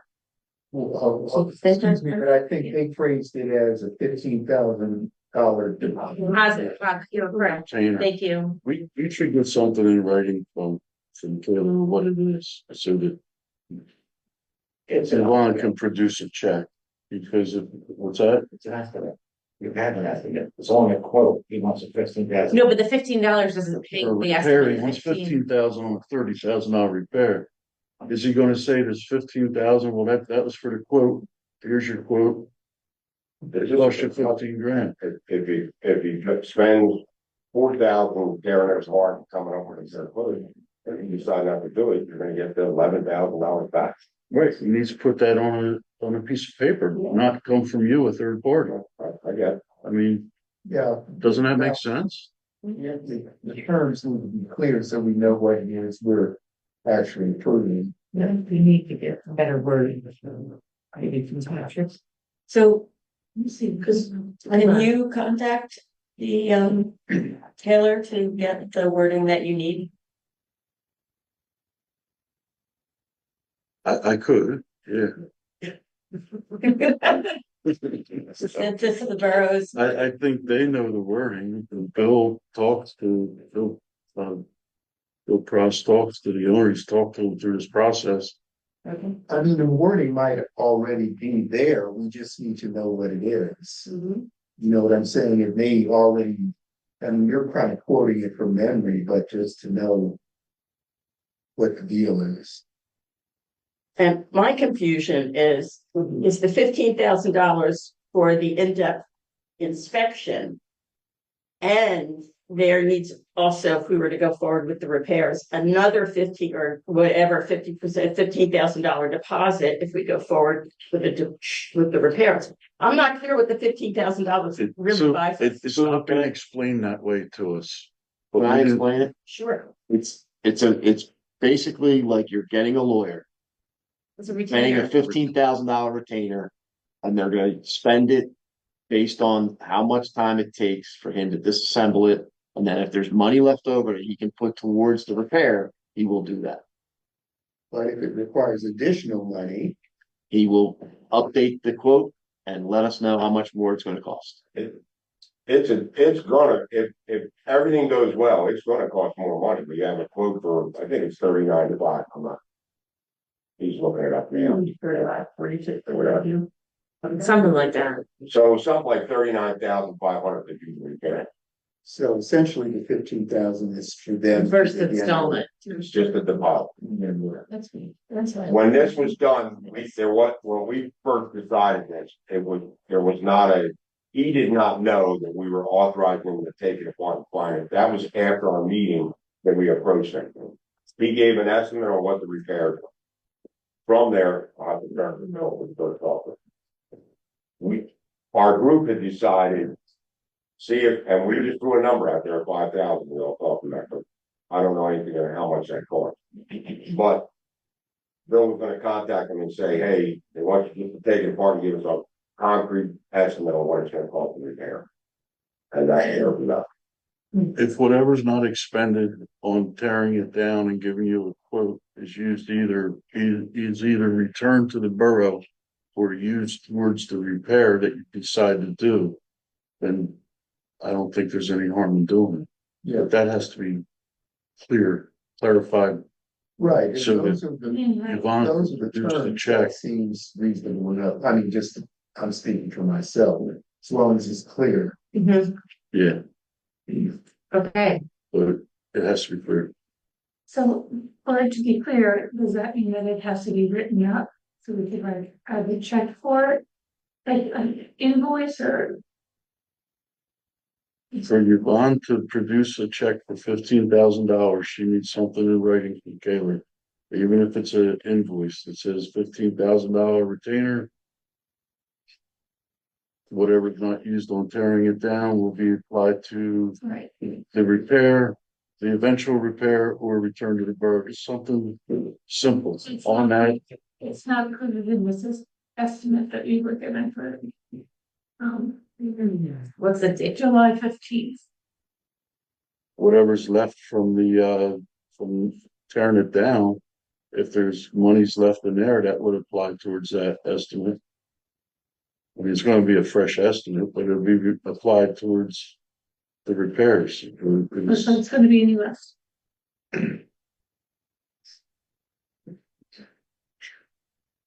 I didn't hear what you said, I'm sorry. That's going to be a new estimate then. It's gonna be a new quote after he puts eyes on that pump, Right. with it apart, Mhm. what it really is gonna take. He's gonna have a more accurate idea of what it's gonna cost to repair it. Yeah, so really after tearing it apart, you can say, well, I'm gonna have to replace this, if we're ready to Yes. order that. Yeah, And because an estimate, if you haven't seen it, you only said, oh, yeah, that's what I'm saying. So it should be a more accurate estimate, otherwise it's. I mean, it seems like all the hypotheticals have us putting down 15,000 as deposit. And it's gonna cost maybe $5,000 to get to where we need to decide whether to go forward or not to. What's the extra 10,000 for? You know, aren't we a good credit? You know, why are we putting 15,000 if it's likely to cost just 5 or 6 at the start when we have to make the next decision? Why do we have to assume that the fellow's gonna get the money back? We don't know that it's $5,000. Okay, well, then that's what I'm asking. Yeah, That number, the number we just discussed, what it costs, we thought 5,000. so it might cost 15,000 Yeah. to get a decision. Whatever he tears apart, if you decide not to repair it, he's gotta put it back together again. Because you can't leave the Yeah. truck sitting in a parking lot. But he sure it's not gonna cost, I mean, he trusts us to pay, if it's costing 19, he trusts us to pay the 4. Yeah, but the 5,000 came up in casual conversation among us, not him. I'm just wondering why. It's not that he doesn't trust us either. I mean, he does our PM work all the time. Yeah, So we're constantly up there for inspections and generator work, all that stuff. It's been going on for 2.5 years. We've already given him money and then brought it back from him because we decided not to do anything with it. Now it's back to him again. You know, at a certain point, guy says, look, I just wanted the project to start to work. And, I mean, I understand everybody wants everything in writing, that's fine. But the guy's not trying to take us, and we're just trying to get in trouble. Can I ask a question? Probably more than one. Is this normal? Like, I don't know anything about a fire truck. So, deposits, you mean? well, whatever's broken with the fire truck, and I'm sorry, I'm completely ignorant. I just drive a car. I don't know a thing about a fire truck, but whatever's broken with the fire truck, does this happen with other fire departments? And how, okay, so how do they handle that process? You're going through the same process. We're a small municipality, so we don't have an open-end funds to fix these things all the time. So we try and do a lot of the repairs ourselves. This is something way out of our. But again, how does the I other? think I got a little better answer for you. If you have a 28-year-old truck, Mhm. fire departments around here don't have those. They're 10, 15, 20 years old at the max. And they aren't seeing repair costs that are $30,000, $40,000 unless they've had an accident or a significant failure of something. So when somebody's asking for a deposit, number one, they're looking to cover parts that they're going to buy to make those repairs, and whatever else. So is it normal? No, not to be able to take a first line truck that's 28 years old and put it into a repair process and expect that it's only going to cost a couple thousand. So, and at the same time, we have the question of whether we're going to keep the truck or not. So you're trying to weigh that difference of whether we should spend the money or not spend the money. Since we're looking at 3 to 5 years to get a new truck, we should all seem to be leaning, well, okay, let's put money into it to last that 3 to 5 years until we can replace it. So I think for me, the truck needs to be repaired. I think for me is the process, and I come from another state, so like language, like we just came up with $5,000. Like that would not happen in my old world. So, and you all educate me on this. There's a process. So you need 2 quotes. If it's over a certain dollar amount, you need a number of quotes. So you're going to get those quotes, and then you're not paying anything off of an estimate or a quote. You get those quotes, and then that vendor is going to honor that quote, and you're going to get an invoice for that quote. If it's over another dollar amount, then it's going out to bid, and we're bidding it. But again, and all of those processes are happening, and then it's coming to the governing body, and then they're making a decision to honor that, award that contract, or if it's at the bid level where it's only you needed to quote, then that's fine. But you've got internal, and it's not like someone's like sitting around just coming up with random numbers. Does that make sense? Saying, well, yeah, actually try to help. I get it. We do have all quotes. We did receive a competitive quote from another vendor. Okay. Which was almost probably 2 or 3 times as much as specific vendor we're talking about. This truck has been up, back. Give us an estimate, make a deposit. No, we're gonna hold off, give us some money back. Give us an estimate. Okay. Now give us another estimate, more in detailed work. These vendors are far and few between. And it's going to get to the point where the vendors are like, I'm not dealing with you people because you're a pain. Honestly, and then we're going to have to go find, right? And maybe the next closest vendor for this is out by Harrisburg or out North Jersey. Not in Hatfield Township or Montgomery Township. Now we're talking excessive travel times. So that's where we're at. How do we come up with the 5,000 came up as, what do you think this might cost? And this was in a commission meeting. It wasn't necessarily the formal committee meeting, it might cost a couple thousand for him to tear this apart. We were dead wrong, clearly. If he wants more money, that's where this all started coming from, is in why we were having a commission. It came up, can you see what it would cost to get the revised estimate done? After commission, it came back with, or right before fire commission, I think it was, he came back with, if he wanted 15,000. We discussed it. Obviously, the commission doesn't have the authority to move anything of that substance forward. Why it's here at this platform tonight being discussed. Yeah. Excuse me? Yeah. Yeah, not to dismiss what you're saying. I understand, there should be process, but I think we have to accept the fact that there probably are not a lot of repair places that are lining up to repair a 28-year-old truck. And we are in a situation where, if we want to get any use out of it, for the next couple of years, we're gonna have to, pay.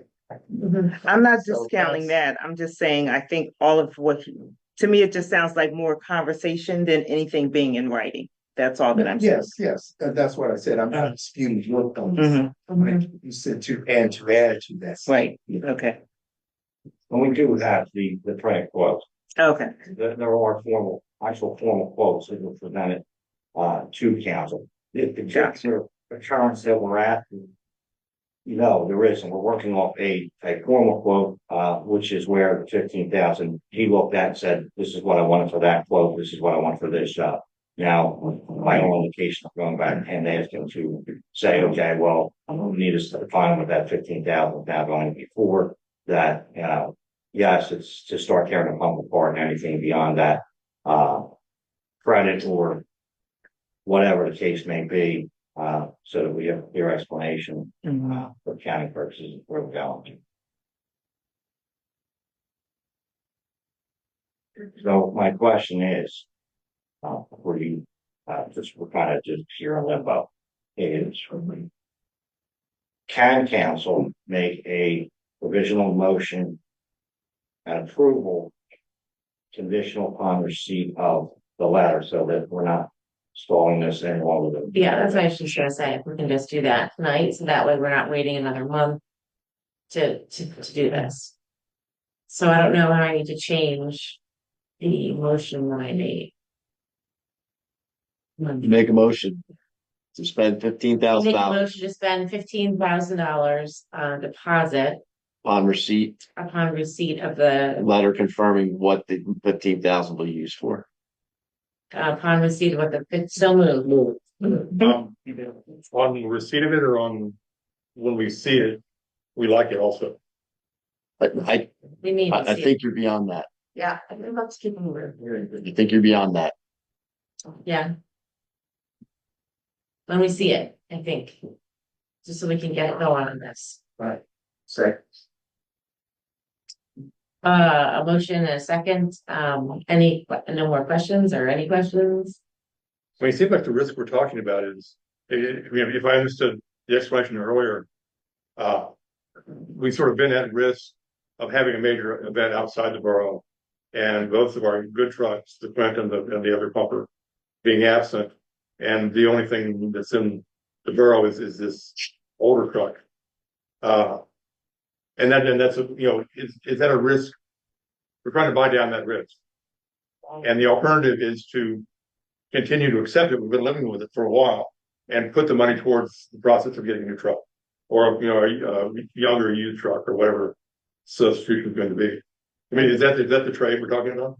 Yes. In part, you're still going to purchase new apparatus. We're buying pliers, what we're buying, and some value on time. Once you're, by all definitions, what you just described is a simple game of nothing moving left. All right, keep pulling the trigger till something comes out. You're rolling the dice. Eventually, We've been rolling. Yeah, well, eventually that what's going to run. And you still have liability, personnel liabilities.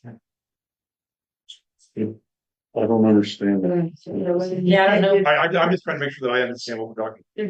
What do you mean by Is what I'm talking about correct? By any Or that's a trade-off? Okay. thing happens, that anybody on the truck, within the township, am I correct? Well, man, That's not true. That's what I asked you before. I think there's confusion. You asked, it carries personnel. That's what I asked. No, I didn't hear what you just You said. said, does it carry any personnel? It You does. said yes. And I said, so, and if anything happens to any personnel, are personnel covered? It's on the That's what I insurance. The truck operation, now, that won't be an issue with personnel. That's what I asked you. The issue with the truck is that if that truck pulled up to a house fire, theoretically, you can't use You can't use it. it. Yeah. Because it's not certified, it's Are not. the personnel covered? They're covered and safe and everything else. Well, that's what I had asked you. I'm sorry, I didn't. That's what I asked. Yeah. That wasn't Yeah. clear. We've been using it for 3 years. No Personnel. matter where you go in the township, personnel on that truck are covered. Yes, Yeah, okay, that was not. Is that what you're saying? I'm sorry, I don't know. All in favor? Aye. Aye. Any opposed? I think I'm. Okay, so 1, 2, 3, 4 opposed. David, were you raising your hand or no? No, Okay, 4 opposed and 1, 2, 3, 4, 5, 6, 7. 4. So, Oh, and about Alex, are you still on? Still there, Alex? She's on, but she's not. She's actually tiebreaker anyway. I asked her to on, Yeah, if you have It a, does, I mean, she can, but she could hear us. okay, 7 in favor, 4 opposed. with Yeah. Alex. so, Have a majority. yeah, we have a majority of carries. Thank you. Oh, and we're still in public safety. Yeah, hold on, you jerks. Okay, parking management ordinances and regulations, discussion or updates. Jeez. I know we have another community meeting on Thursday, November, I can't read this, 7? Was that right? Yeah. 7 p.m. That's correct. The 7th? Or the November 7th, it's a Thursday night, 7 p.m. And I believe the focus of this one might be, permits. Is that right? Parking permits, all right. Replacement of existing parking kiosks. I was not able to attend the meeting where all that was discussed, where the presentation. We tabled that at the last meeting Okay, while we received more quotes. We've received 3 presentation quotes. And we've focused on the T2 systems, and that's what we have here tonight that we're recommending. The three kiosks we have are past their life cycle. Looks like their truck. And they break down constantly. We have personnel out there fixing it and working with it, but it's infuriating to people that are trying to pay for parking and they stop working. Mhm. If the dollar bills get any kind of precipitation, dollar bills get wet, they stop working. And we're spending a lot of money on fixing them. We've also bought them from a company from the UK. They used to be in New Jersey. They're now in the UK. They left one guy here as a maintenance guy. Sometimes it's 4 days till we could get them in here to work on it. So this T2 systems, that's the quote that we have before you. If the idea is to replace those kiosks and not go 100% electronic payment, we feel that this is our best recommendation to replace those 3 kiosks. There's never a clear cut, this is what we should do. Because one of the things you might want to look at with replacing the 3 kiosks, they number the kiosks. I learned the numbering system today. As you walk out of Borough Hall, the first one you come to is number 1 on Leadham Street. Number 2 is on Greenwood in the same lot. And then number 3 is over by West Avenue and Marzano's. That's the latest, the newest one. So it's 1, 2, 3. One thing that you might think of doing is replacing 2 and 3. And instead of putting 1 where it is, right outside here, it hardly gets used according to the use on it. And taking that 3rd kiosk and maybe putting it up on West Avenue, at the corner of Leadham and West, so that people wanted to pay with a kiosk would still be able to access that, from the parking spots on West or any area up that way. And that would kiosk would apply to spaces of Johnson also. They could. So the kiosk would change. It would not be a space identified process. It would be based on your tag. Your license plate. Right. The other issue is that they would be able to give us multiple zones. So parking lots would be their own zone. The West Avenue and Leadham Street, the 300 block, we are suggesting in the parking ordinance that would be your only 3-hour limited location within the borough. that would be its own zone. So they would be able to select that in the machine. So that's what we're looking at. Let me talk about the dude. I can, do you want to do it? Sean's on it. So one more question. So that kind of means that I could park anywhere, any charge space. Correct. In the borough and use any of the kiosks. Correct. Well, okay. That's true. That's the whole plan is to make it so that the kiosks are available for people who do not want to use the app, and they would be able to pay at the kiosk. Okay. And they would be able to park in any of the locations. They have to select a specific region. The kiosks are expensive, as you know, we've been looking at them, and they're roughly $10,000 a piece. We've paid up to $12,000 when we bought them in the past, so these are newer kiosks with good technology. Our parking enforcement, the supervisor of it just spoke with Media Borough today, and he has 70 kiosks. He was able to give us an idea of a process that you may want to consider. The newest quote is 4,000, Chief.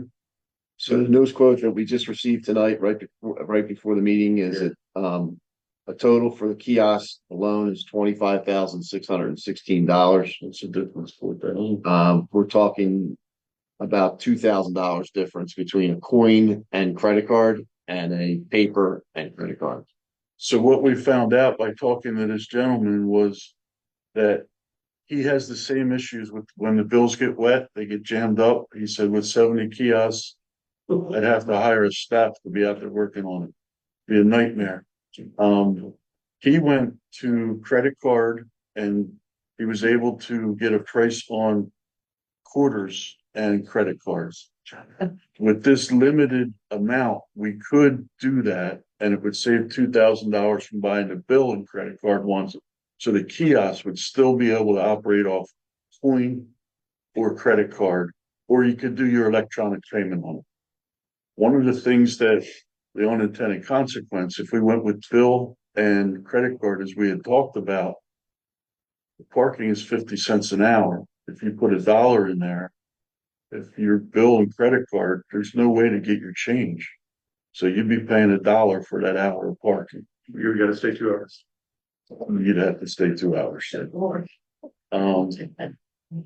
So that it's a plus there. The other thing was that he gave us a contact that has a company that for these 3 kiosks, they would give us a secure locker for the monies to go in. They would come periodically, pick up the money, take it, and then ACH the money into our account. So they would do the police would still collect it, put it in this safe locker, and then that company would come. They're a third party that would handle that. We could do that for these 3 kiosks. That is an option that we would recommend that we go with if we purchase these 3 kiosks. I'm sorry, I saw your hand. I thought we were gonna go ahead with Park Mobile. We're Across the going borough. across the borough, but not with the kiosk. We haven't made the decision with the kiosk yet. But then also. I think we should. That's what it. I think we should get rid of it. Yeah, We should just not have kiosks and go with Park such Mobile. a not small amount of usage. You would make 3 people very happy in parking enforcement. That's all I have to say. But Yeah, it's just a wisdom. Yeah, I mean, it would make me happy because it's The only issue I will $32,000. bring to your attention is we regularly hear complaints about issues with, and it's user error most times, but it's user error that is complicated by, they feel that it would be fair to allow for the coin operated machines so that they don't have to worry about their protection of their credit card information, their protection of, and having the ability to have, functioning phones. Some people don't have the functioning phones and they feel they're getting charged an additional charge. So they're looking at this from that point of view. I'm kind of understanding to both sides. I think a clean sweep to go completely electronic makes it a lot easier for us. For the burden of emptying out the machines and the meters. But I also understand, and you know, when I heard that they had 70 kiosks in media, it's kind of odd. I just got back from Bar Harbor, Maine, and they had kiosks everywhere. Yeah, right. So And I think also our neighbors, Cheltenham and Abington, are going with they're going with Park kiosks. Mobile. And a funny twist of fate, I was in Strasbourg 2 weeks ago and they had coin ones and everyone was complaining because there was no Park Mobile and no one had change and people were getting tickets. So I just had to like laugh because I was like, this is hysterical. I had no change. And I can tell you, I think I mentioned this before. Conshohocken Borough had completely eliminated all of their meters, and they went to Park Mobile only. And they got such complaints that they put 2 kiosks in on Fayette Street. So it's you're damned if you do, and you're damned if you don't. So Is there a universe where we do fewer than 3? well, I think the logic for the 3 was because we have 3 now, Yeah. and we think that we can handle the 3. I don't think we should be ordering more than 3. You're saying 1 or 2. Yeah. Like have one. Does 1 or 2 handle that number, that small number of people who are actually gonna wanna use coins? So the dynamic that I would also bring to your attention is the issue on West Avenue and Leadham Street is, as you would probably saw in the ordinance suggestion, we're suggesting to have additional 20-minute spots for, I call them quick hitters. People who are going in to pick up a delivery, pick up food, whatever it is, and we're not charging them to park at those locations. If you allow for coin operated, it's a lot easier. They're not sitting there trying to work through their app because they may not be functioning through it. West Avenue and Leadham Street are your areas for the quick hitter, not pulling into the parking lot to go in to do a quick hitter. So, having that flexibility, I don't know. I can go in either way. I know that my 3 parking enforcement people would tell you get rid of every bit of it, but and make it all automated. I understand their point of view. That's the maintenance. So that was the interesting thing. We wanted to really find out about that. And the guy from media said most of the stuff that he has to deal with, the 70 machines that he has, he actually can deal with it himself. He doesn't have to call in. He has not had to call in anybody from the company to come fix something out of the ordinary. Would he make the same decision again, if you were gonna redo it? He was the one who kind of said to us that he thinks, don't get paper is what his point of view. He does not think the dollar bills. He has more problems with the dollar bill machines than any of them, and they cost more money. And they're the first ones that people are putting dollar bills in the credit card slots. So Are their machines as old as ours? they have T2 machines, and that's why they have the newer machines. Sorry. So that's part of why they have fewer issues. You have a third party coming in, collecting money. How do we know that that's, So the way that they explain it is they have a locked box. You're basically signing a contract with them. They would come, we would collect all of our coin. We would dump it into this locked box. They would come retrieve the locked box, and then they count and sort it. And then they send you what they count and sort it. so my question, I have 2 questions. One is, how do we, if you have $100 coin, how do you know that they come back and say, oh, we counted $80? So the machine is going to give us a tally that we would keep track of. So we would know based on the data that we're getting from the machines of how many were paid with coin or how many were paid with credit card. We would be able to isolate that information. So we would know how much we're putting into that box. And they quoted $26,000 in every month that they're collecting in coin. They get 2 pickups per month, roughly 2 pickups. I don't think we would have that many pickups a month, so we would be much more in tune to a month or once every other month. I don't know. And question number 2 is, what do they charge? That's the number that shocked me. Yeah. They charge $75 and that's it. They pick up, see? They charge $75 flat fee. Probably some high school. $55. Yeah, it's a high school. Like for the year, For No, each pickup. $75 for each pickup. correct. That's a lot of money. No, it's not. It's not. Yes, it is. If you're collecting $26,000 and you're only paying $150 in a month, that's not a lot of money. You just need to be efficient. You need to make a decision, go with the kiosk, that's it. I disagree. I think we need to go like that 20-minute, those 20-minute parking spaces, I think are phenomenal compromise in terms of like, you can find a 20-minute parking space to go in and do what you need to do. Like they would be basically from the corner here to down to the UPS store. They'd be mid-block because there are 3 sections of parking spaces. They'd be mid-block on West Avenue. So you could use those spaces. And then you could probably have 3 like in front of where Mr. Rick's, like 3 there, and then you have 2 on either end of the post office block. Like people can find, if they can't pay, they can find like short-term parking to do what they need to do. So meaning that you would not I would not get the kiosks. I would just go with like the 20-minute free parking, which I think people are gonna love. Yeah. So And that's gonna be like more abundant than what we discussed. This is like a different plan of putting the work. A few more. it's a few more. Okay. It's where you have a lot of in and out types of traffic. White horse. Yeah. Yes. And then when we have park mobile, to choose the option where, you know, in some places where I park, you pay for an hour and if you leave after 20 minutes, you get a credit back. Yeah, you can do that. And you can do that. Correct. Yeah. You would not get that with the kiosk. Right. So. And just, can I just share one more point of information? On October 5th, I was here.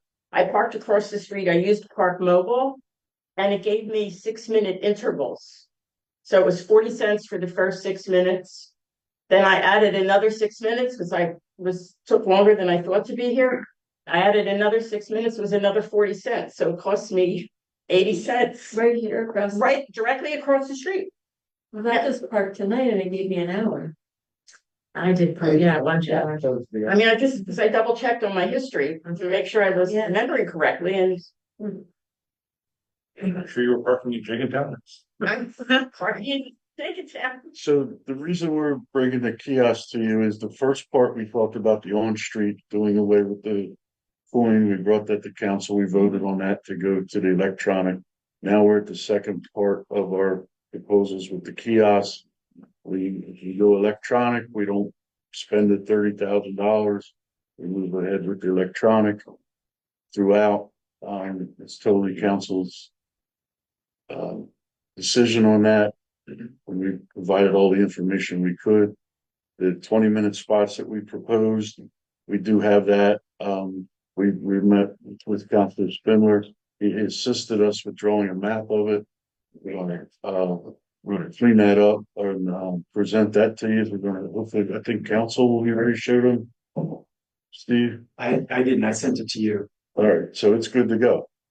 So I will bring that to council to you. And as he described, when you pull on the west, the bump outs, the first one has 8 spaces.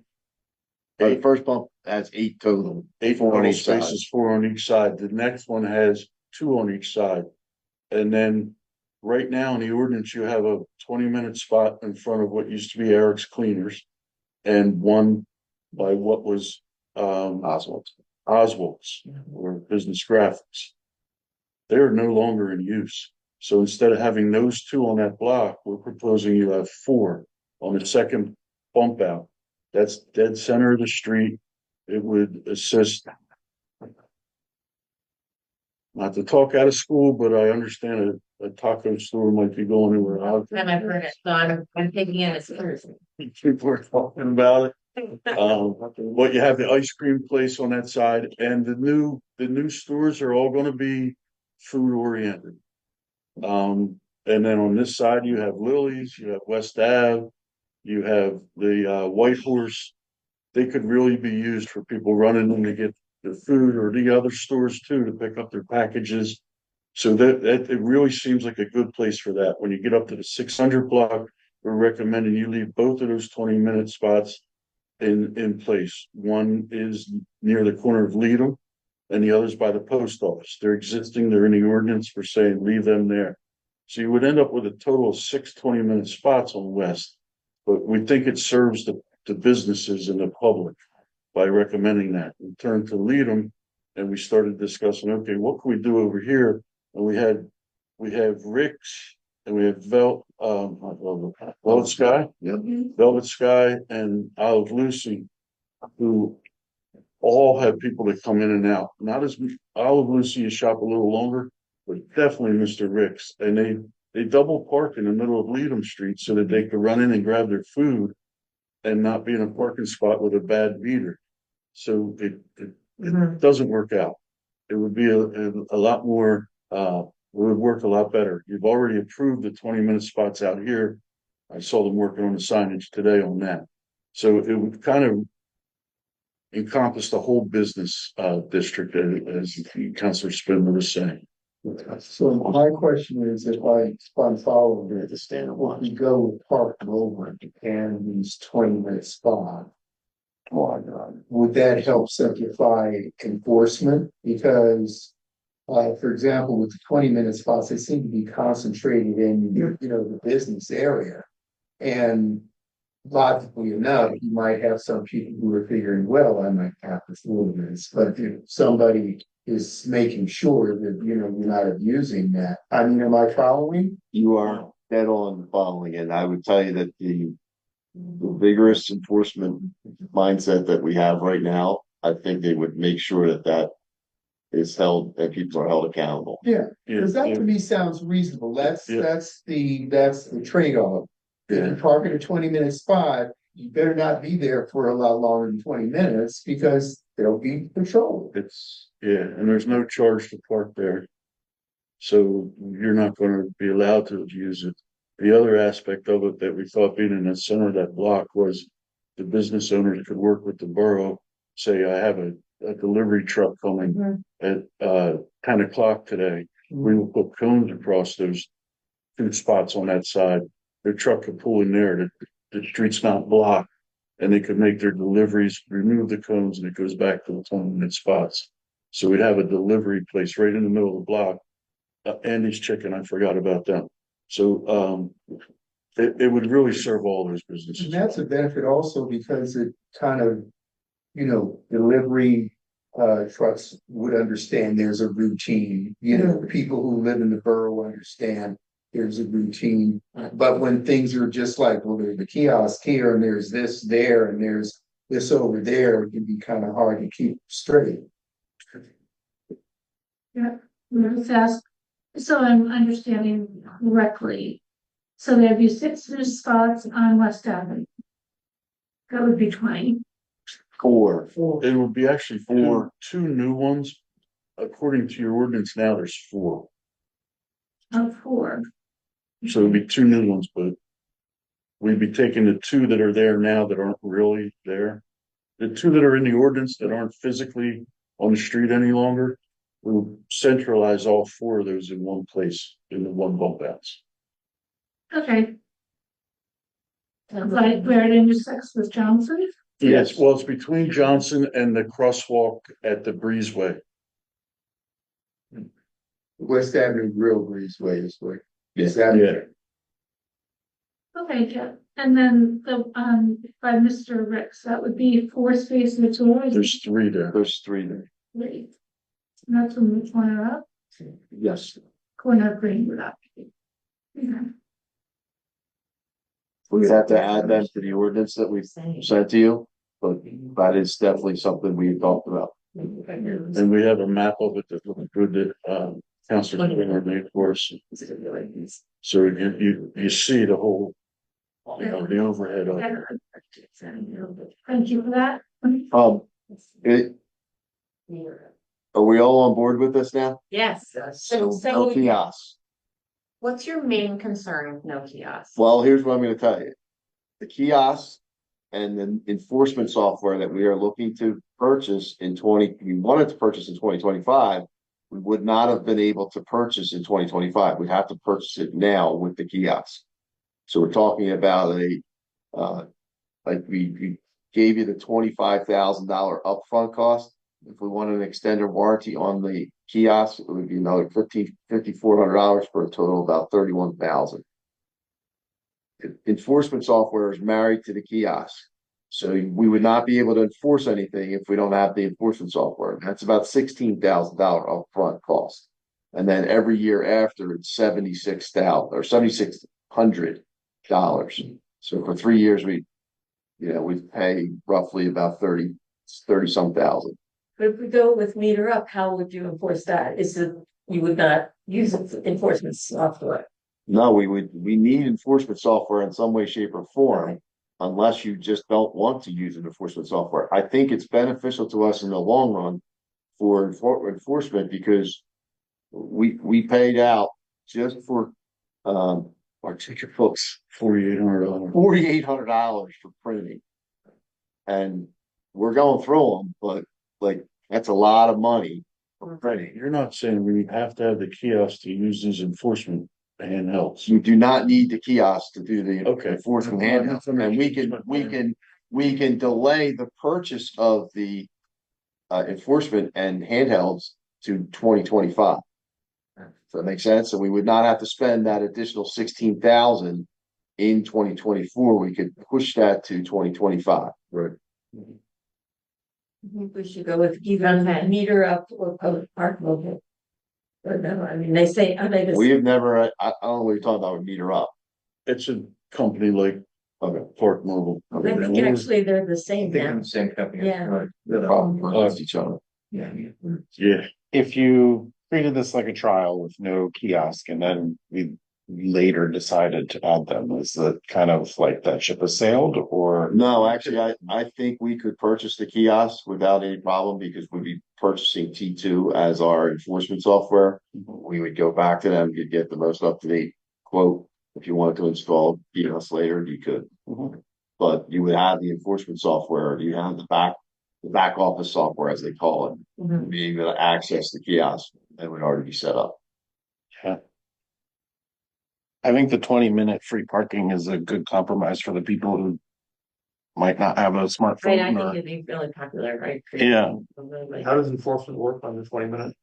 Is it just vigilance? We just had that discussion. It's basically on the enforcement officers to But do you like mark the tire? kind of stand in the area, and make sure that they watch. Just based on what I know and the district justice's point of view, eyeballs on. Or no go. Yeah. You cannot mark tires. You can't? No. Really? Supreme Court knocked it down, Oh, God. and then the judges now say this. Sticky notes. So, and how do you prove that you stood there?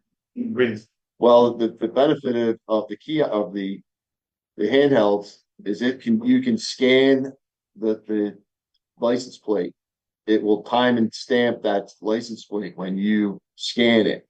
So then you can go back 20 minutes later and scan it again. You will have all that documentation. So it's free parking for 20 minutes after the scan. Essentially. Pretty much, yeah. Well, Like first contact. Yeah. electronically chalking the tires. Yes.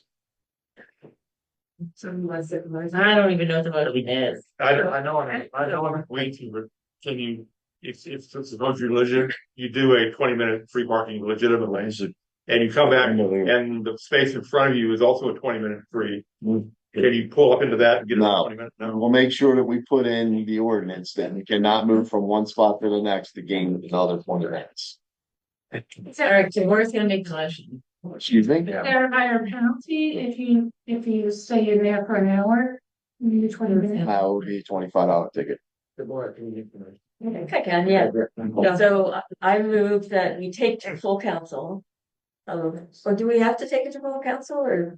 Yeah, it's, well, it's on there to take it to full council, the purchase of it, so. So, well, I You don't I have to moved do that that. we add, I think we were up to 4 20-minute spaces. That's all part of the ordinance. That's, In the ordinance. Yeah, so you don't need to. And that we This is- encourage the manager to move ahead with park mobile or an automated electronic parking system. can I just make it simple for you? Sure. Make a motion not to replace the kiosk. Oh, okay. I move that we not replace the kiosk. Second. Just step forward. All those in favor? What were you? There's a motion and a second. Any comments or questions? All in favor? Aye. Any opposed? Why not move to replace the kiosk and vote it down? Stop. I'd like to thank you all for your deliberation on that. I know you gotta put a lot of thought into it.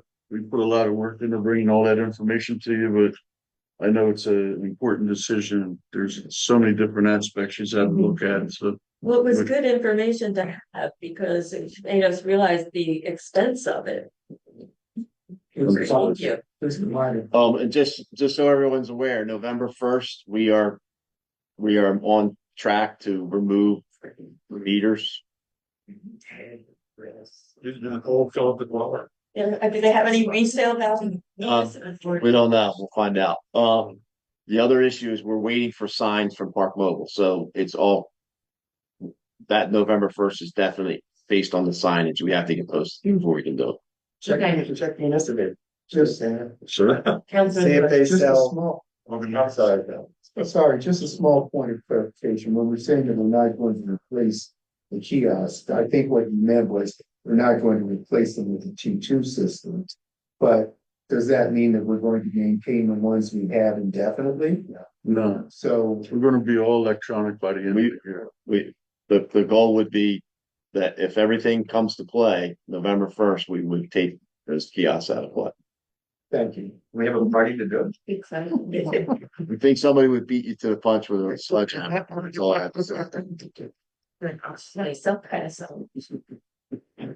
Okay, moving right along, Governor's Center for Government Services, DCED. This is another program we're doing, correct, Chief? This is the cost of benefit study that they're preparing for us. They're gonna finalize it and speak to council, and they will do a public presentation once it's finalized. Windhoek Road, Summit Avenue safety concerns. We heard that earlier in the evening. And it sounds like the engineer has some solutions, some ideas. Okay. Sure. Can you give me sure? Yeah, you just have to put Oh, send request. Windows and K. Oh, wait, I could do that here? Yeah, but Okay. that's what I'm not doing. Look at you. Keep it safe. Right, for sure.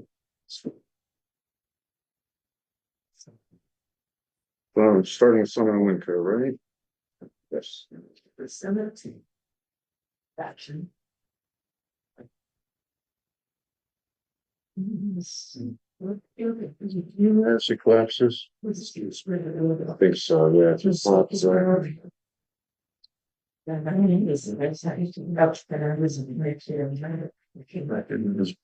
Make it bigger. You gotta make it bigger. There you go. That's too big. I can't see everything. yeah, no, I know. So let me start. I'll start 30,000 foot view and then we'll work down into it. So we took a look at this intersection and some of the concerns and it didn't appear to meet the warrants for an always stop condition, which I'm still waiting for some from the data from the police department, but this is typical of a lot of the other intersections in the borough that we've looked at.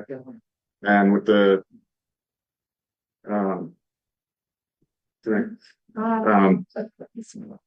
with the request really being focused on, pedestrian accommodations and speed, your stop signs, we've discussed this a number of times, really aren't appropriate for that. So we were looking to enhance the pedestrian accommodation as well as incorporate some traffic calming measures in there. So assuming we did look at speed humps, we looked at the speed cushions, all the tools in our toolkit here, but it seemed like a great opportunity to put out a raised crosswalk. So this is kind of the major, sorry, I've got a screen blocking me here. I can't, I don't know what. So this is looks like a great opportunity for a raised crosswalk. One of the nice things is with the raised crosswalk, the concrete work for the ADA ramps is significantly less. So rather than redoing, huge sections of the sidewalk and bringing the sidewalks down and bringing them out with their compliant slopes, we can actually just bring the raised crosswalk in right at grade with the top of the curb, put our detectable warning strip in and, some minor adjustments. So it serves as a, kind of a speed table, as well as a raised crosswalk, that helps improve pedestrians' visibility. That's good function. Those are mats at either side, not grates for. Those, yes, that's a good question. Yeah, they're the truncated domes that you see everywhere. Yeah, not grates. Excellent. You got another question? Oh, I'm sorry. Let me say here. And where would the signage be? Because normally you'd have to have a. Yes. Through the black circles that you see there. Yeah, so I'm sorry if this is a little hard to see. There is some signage that goes in, and I'm gonna zoom out and show you what that is. So this is from this is PennDOT standards for raised crosswalks throughout the Commonwealth. So there's an advanced warning sign notifying vehicles that there is a raised pedestrian crosswalk coming. And then another one, this is very similar to that mid-block crossing that we did near the playground there on Lawrence. Same type of signage. So so I think, especially that fluorescent green that you see everywhere, that does really catch your attention. This is draft, there is a draft stamp. There's a couple things that we have to look at. Stormwater with any speed bump, speed hump, any kind of traffic calming feature, we want to make sure that we're not stopping water and ponding it. So we know the road slopes from right to left this way, and we have the potential to catch stormwater there. We will have to figure out a way to manage that. So that's part of the draft status. So we just haven't fully engineered that out yet. We're doing Winco there. Yeah. Okay. And then move down to Winco, and this is something that could be incorporated with the resurfacing there. Yes. Sorry, pulling this a little funny here. So just a new striped piano key crosswalk, stop bar 4 feet back, and the double yellow there. And this pedestrian crossing here is interesting. And I could appreciate how challenging it would have been to fit it. Sometimes we like to see them closer to the road. In this case, the crosswalk was built at the narrowest point, so the pedestrians in the road, for the least amount of time. It's 24 feet wide right here. You're almost 50 feet wide here, so it is a significantly longer stretch in the highway. So I think for now we work with what we have, and it's a shorter crosswalk, which is also desirable. Yeah. I like it.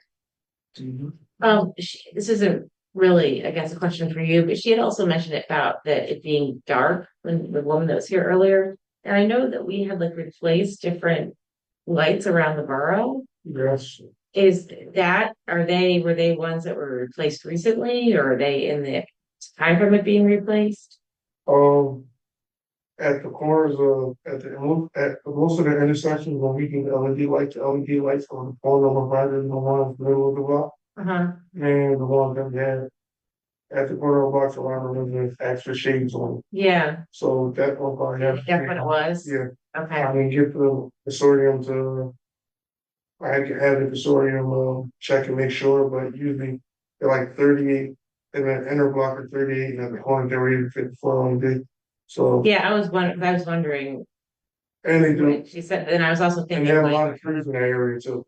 Yeah, and I was wondering if there was something not a shade on it, but I was wondering if it was kind of of where it was, which was a little bit darker. Yeah. But that was the first I had heard of it. I'm gonna drive through there on the way home since it's nice and dark right now. Another thought I had is that would contribute to safety before and after school, because although Summit doesn't border the school, there are kids walking to and from, because kids walk to school, and so having the crosswalk there, even if there isn't a crossing guard. I think there's a crossing guard after Summit and Walnut, but not anything else. There's one at Summit and Highland, which is the main feeder. Yeah. They come right from the school. So, but that, that would help as the good plans. Yeah, that's one of the challenges here. I mean, this is not looked at as a mid-block crossing because it is an intersection of two highways. The pedestrian crosswalks are clearly regulated, in PA code there, but I think, some, visual enhancements are definitely make sense here. That said, you still have to look both ways and make sure that people are actually yielding to you as they are required to by the law, and so, use caution getting across, so. I like that. Hopefully we can get some, hopefully the county will like it too. Want to give us a bunch of money. Thank you for the effort you put in. I know. True. Question, George, I think earlier you talked about 4 locations. Yeah, maybe you can do upgrades. It's just. Yeah, we'll want 4 locations so that we're completely around the borough. We have a second one, I believe it's on here, D on the agenda, no, H. Vernon. Vernon and Vista. We've been looking at that for traffic, and did you get a chance to look at it pedestrian wise? Not yet, Yeah, but we do have some. the county's feedback on it was you want to add more pedestrian aspects to this before you put it in the grant application. So we're looking at it for handicap ramps and pedestrian crossings of it that we're going to enhance them at that intersection and make them more safe. Kind of thick too. But we do have the. Sure. Yes, please. We do have what Mark has worked on, and it went through planning commission. It's been a committee. We've talked about it a while, but we're working on this for the 25. And Mark, go ahead. Yeah. So Vernon Vernon Vista. Vernon Vista. Yeah, here, I'm sorry. Let me just step back out. So it is, not your typical intersection. And the complaint we got originally was a lot of people are traveling from the left to the right and then making the right turn. Really needed that draft across it. Making the right turn right through here. So, the philosophy here was let's narrow that down. Let's get some one-way signs and do not enter signs, highlight the restriction. It's not obvious when you're out there today that it's supposed to function like that. Some pavement markings to assist. Mark, can I show you how I walk? Sure. Sorry.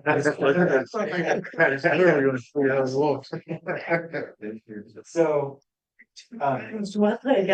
so I live up here and I walk on the sidewalk here. And then I cut across, I just keep going straight because I want to keep going right up the west side of the street. So like this is where I'm constantly like where this car is right there is where I'm constantly like almost died. I basically I see a car coming, I walk across over here. It's just kind of Yeah. it's not a good pedestrian spot. So I don't Agreed. know how you Yeah. solve that, but I just wanted to share with you. Yeah, and that's Yeah, you would continue on the sidewalk and go across the crossing where the arrow. You're supposed to. Yeah. Yeah. There is an existing crossing here. But with some of the feedback we just got from the county, I'm gonna take another look at this and see where else we can. There's one there, right? One across, there's one across. There's one right here also. Right. There's one up there where he calls it. And there's, That's this direction right here, right? Yeah. that's what's there now. Yeah. So that provides the connectivity, but it's hard to see as a driver, you don't pick up on the visual cues. So I think there's some, some low cost tricks that can be done to. So our initial plan here had the curb bump out on that round corner that you see at the bottom by the two yellow lines.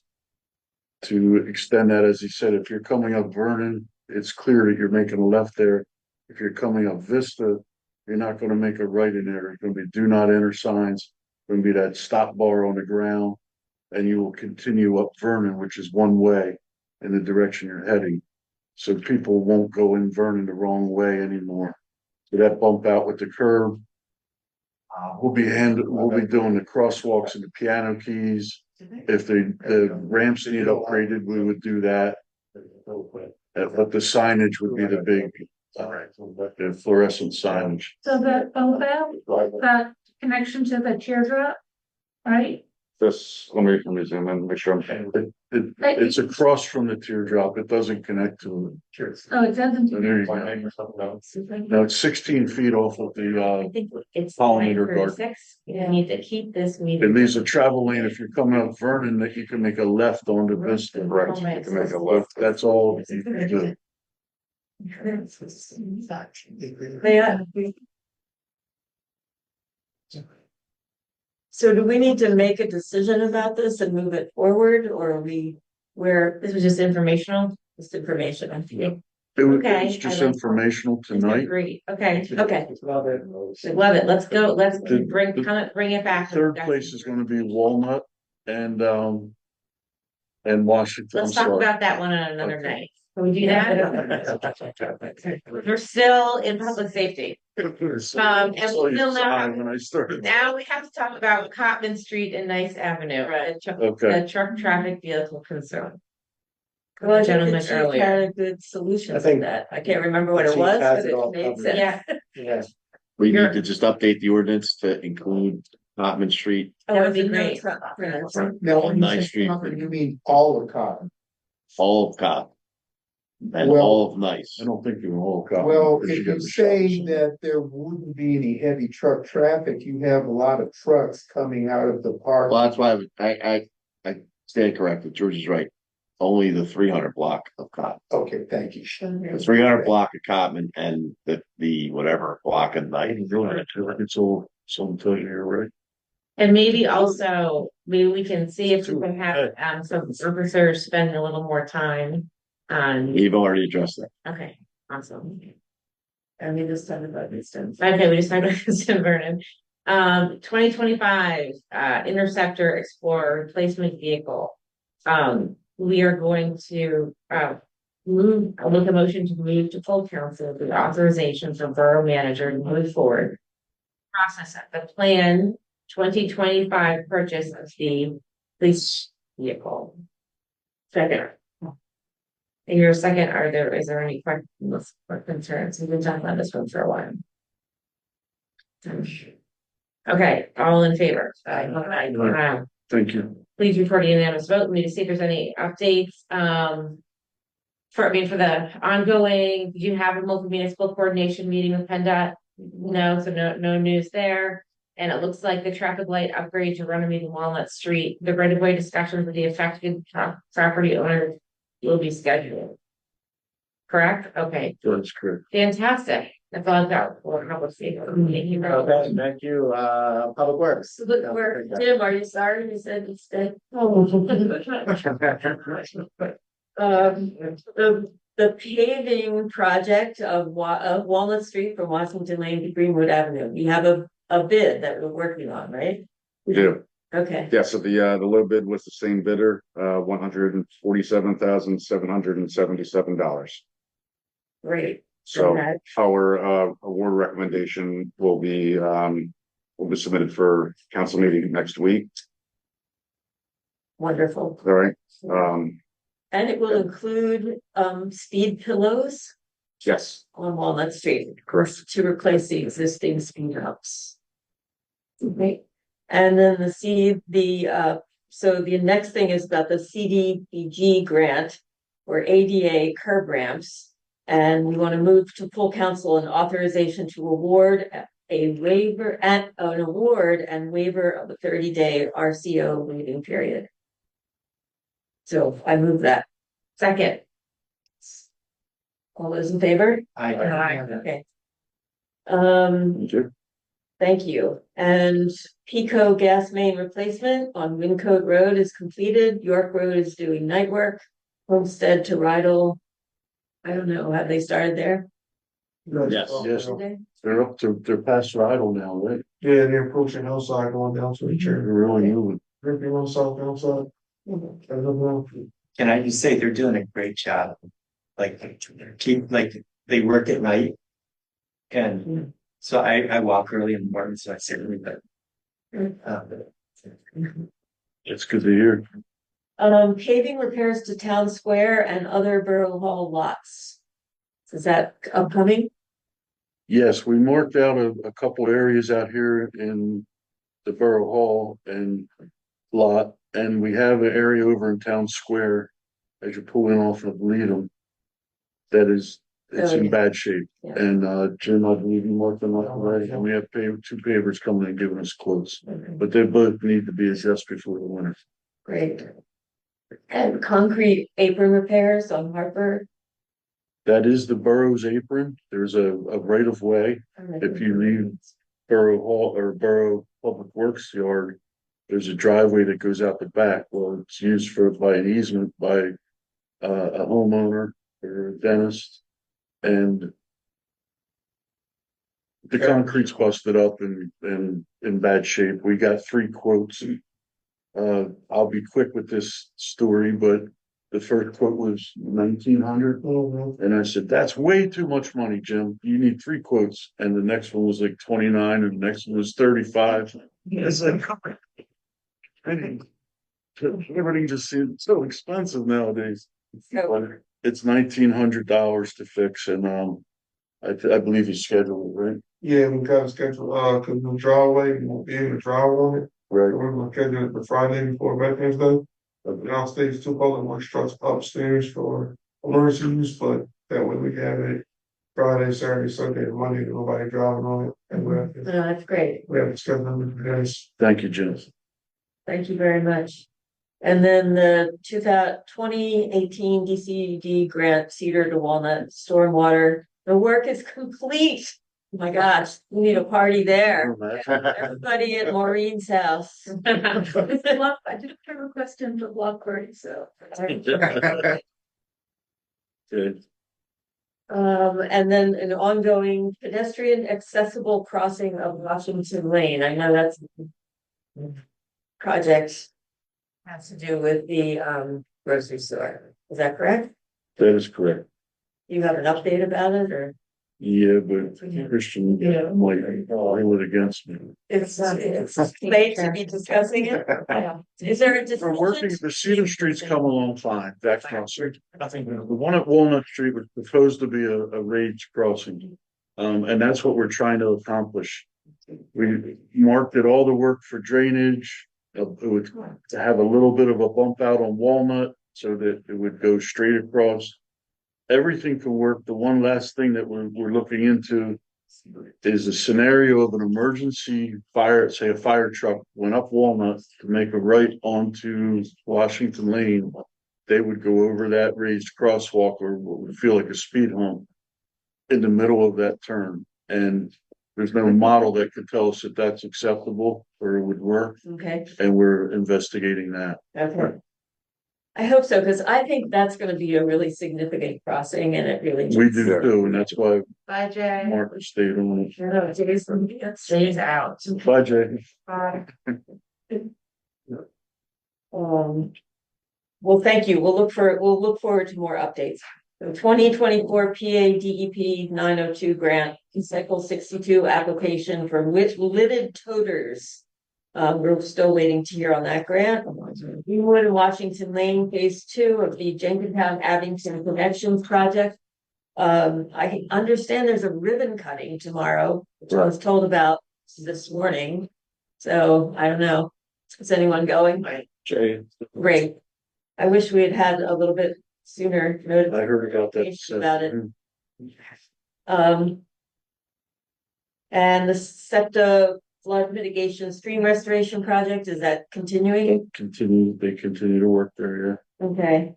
Newbold and Vernon, the proposed bike share lanes, haven't heard anything about them. yeah. No updates on that. And no updates about Noble Bridge unless. Well, we Mark- did have an update and we're actually putting something together. Oh, get out. Website, I was provided a lot of information by Wow. Mark. We're using PennDOT's links, but they have the planned detour up there. They have the map, the plan of it, and the dates that they're giving us now. What do you have? I can flush it up real quick. Yeah, the dates, the earliest it would be bid is spring of 2025. The bulk of the construction will not start until 2026. Oh, That's at the earliest. okay. Okay. Work. That's Bridge good. makes sense. Thank Yeah. you, sir. Even thing. They have planned detours and likely detours. No. We have planned detours and then we have the detours that they think people will experience. It's not even. And then the proposed line striping, everything. So, yeah, like the one space too that we wanna do. We ready to see the full back along the cover where they need. Okay. All right. Any questions or comments? That's it. All right, let's adjourn this meeting. Good night. Good night. So I didn't grab Down, down. Two. No, I did not, I saw it, but I did not. The director. It's. Hi, Director. But it's not. That's my spot.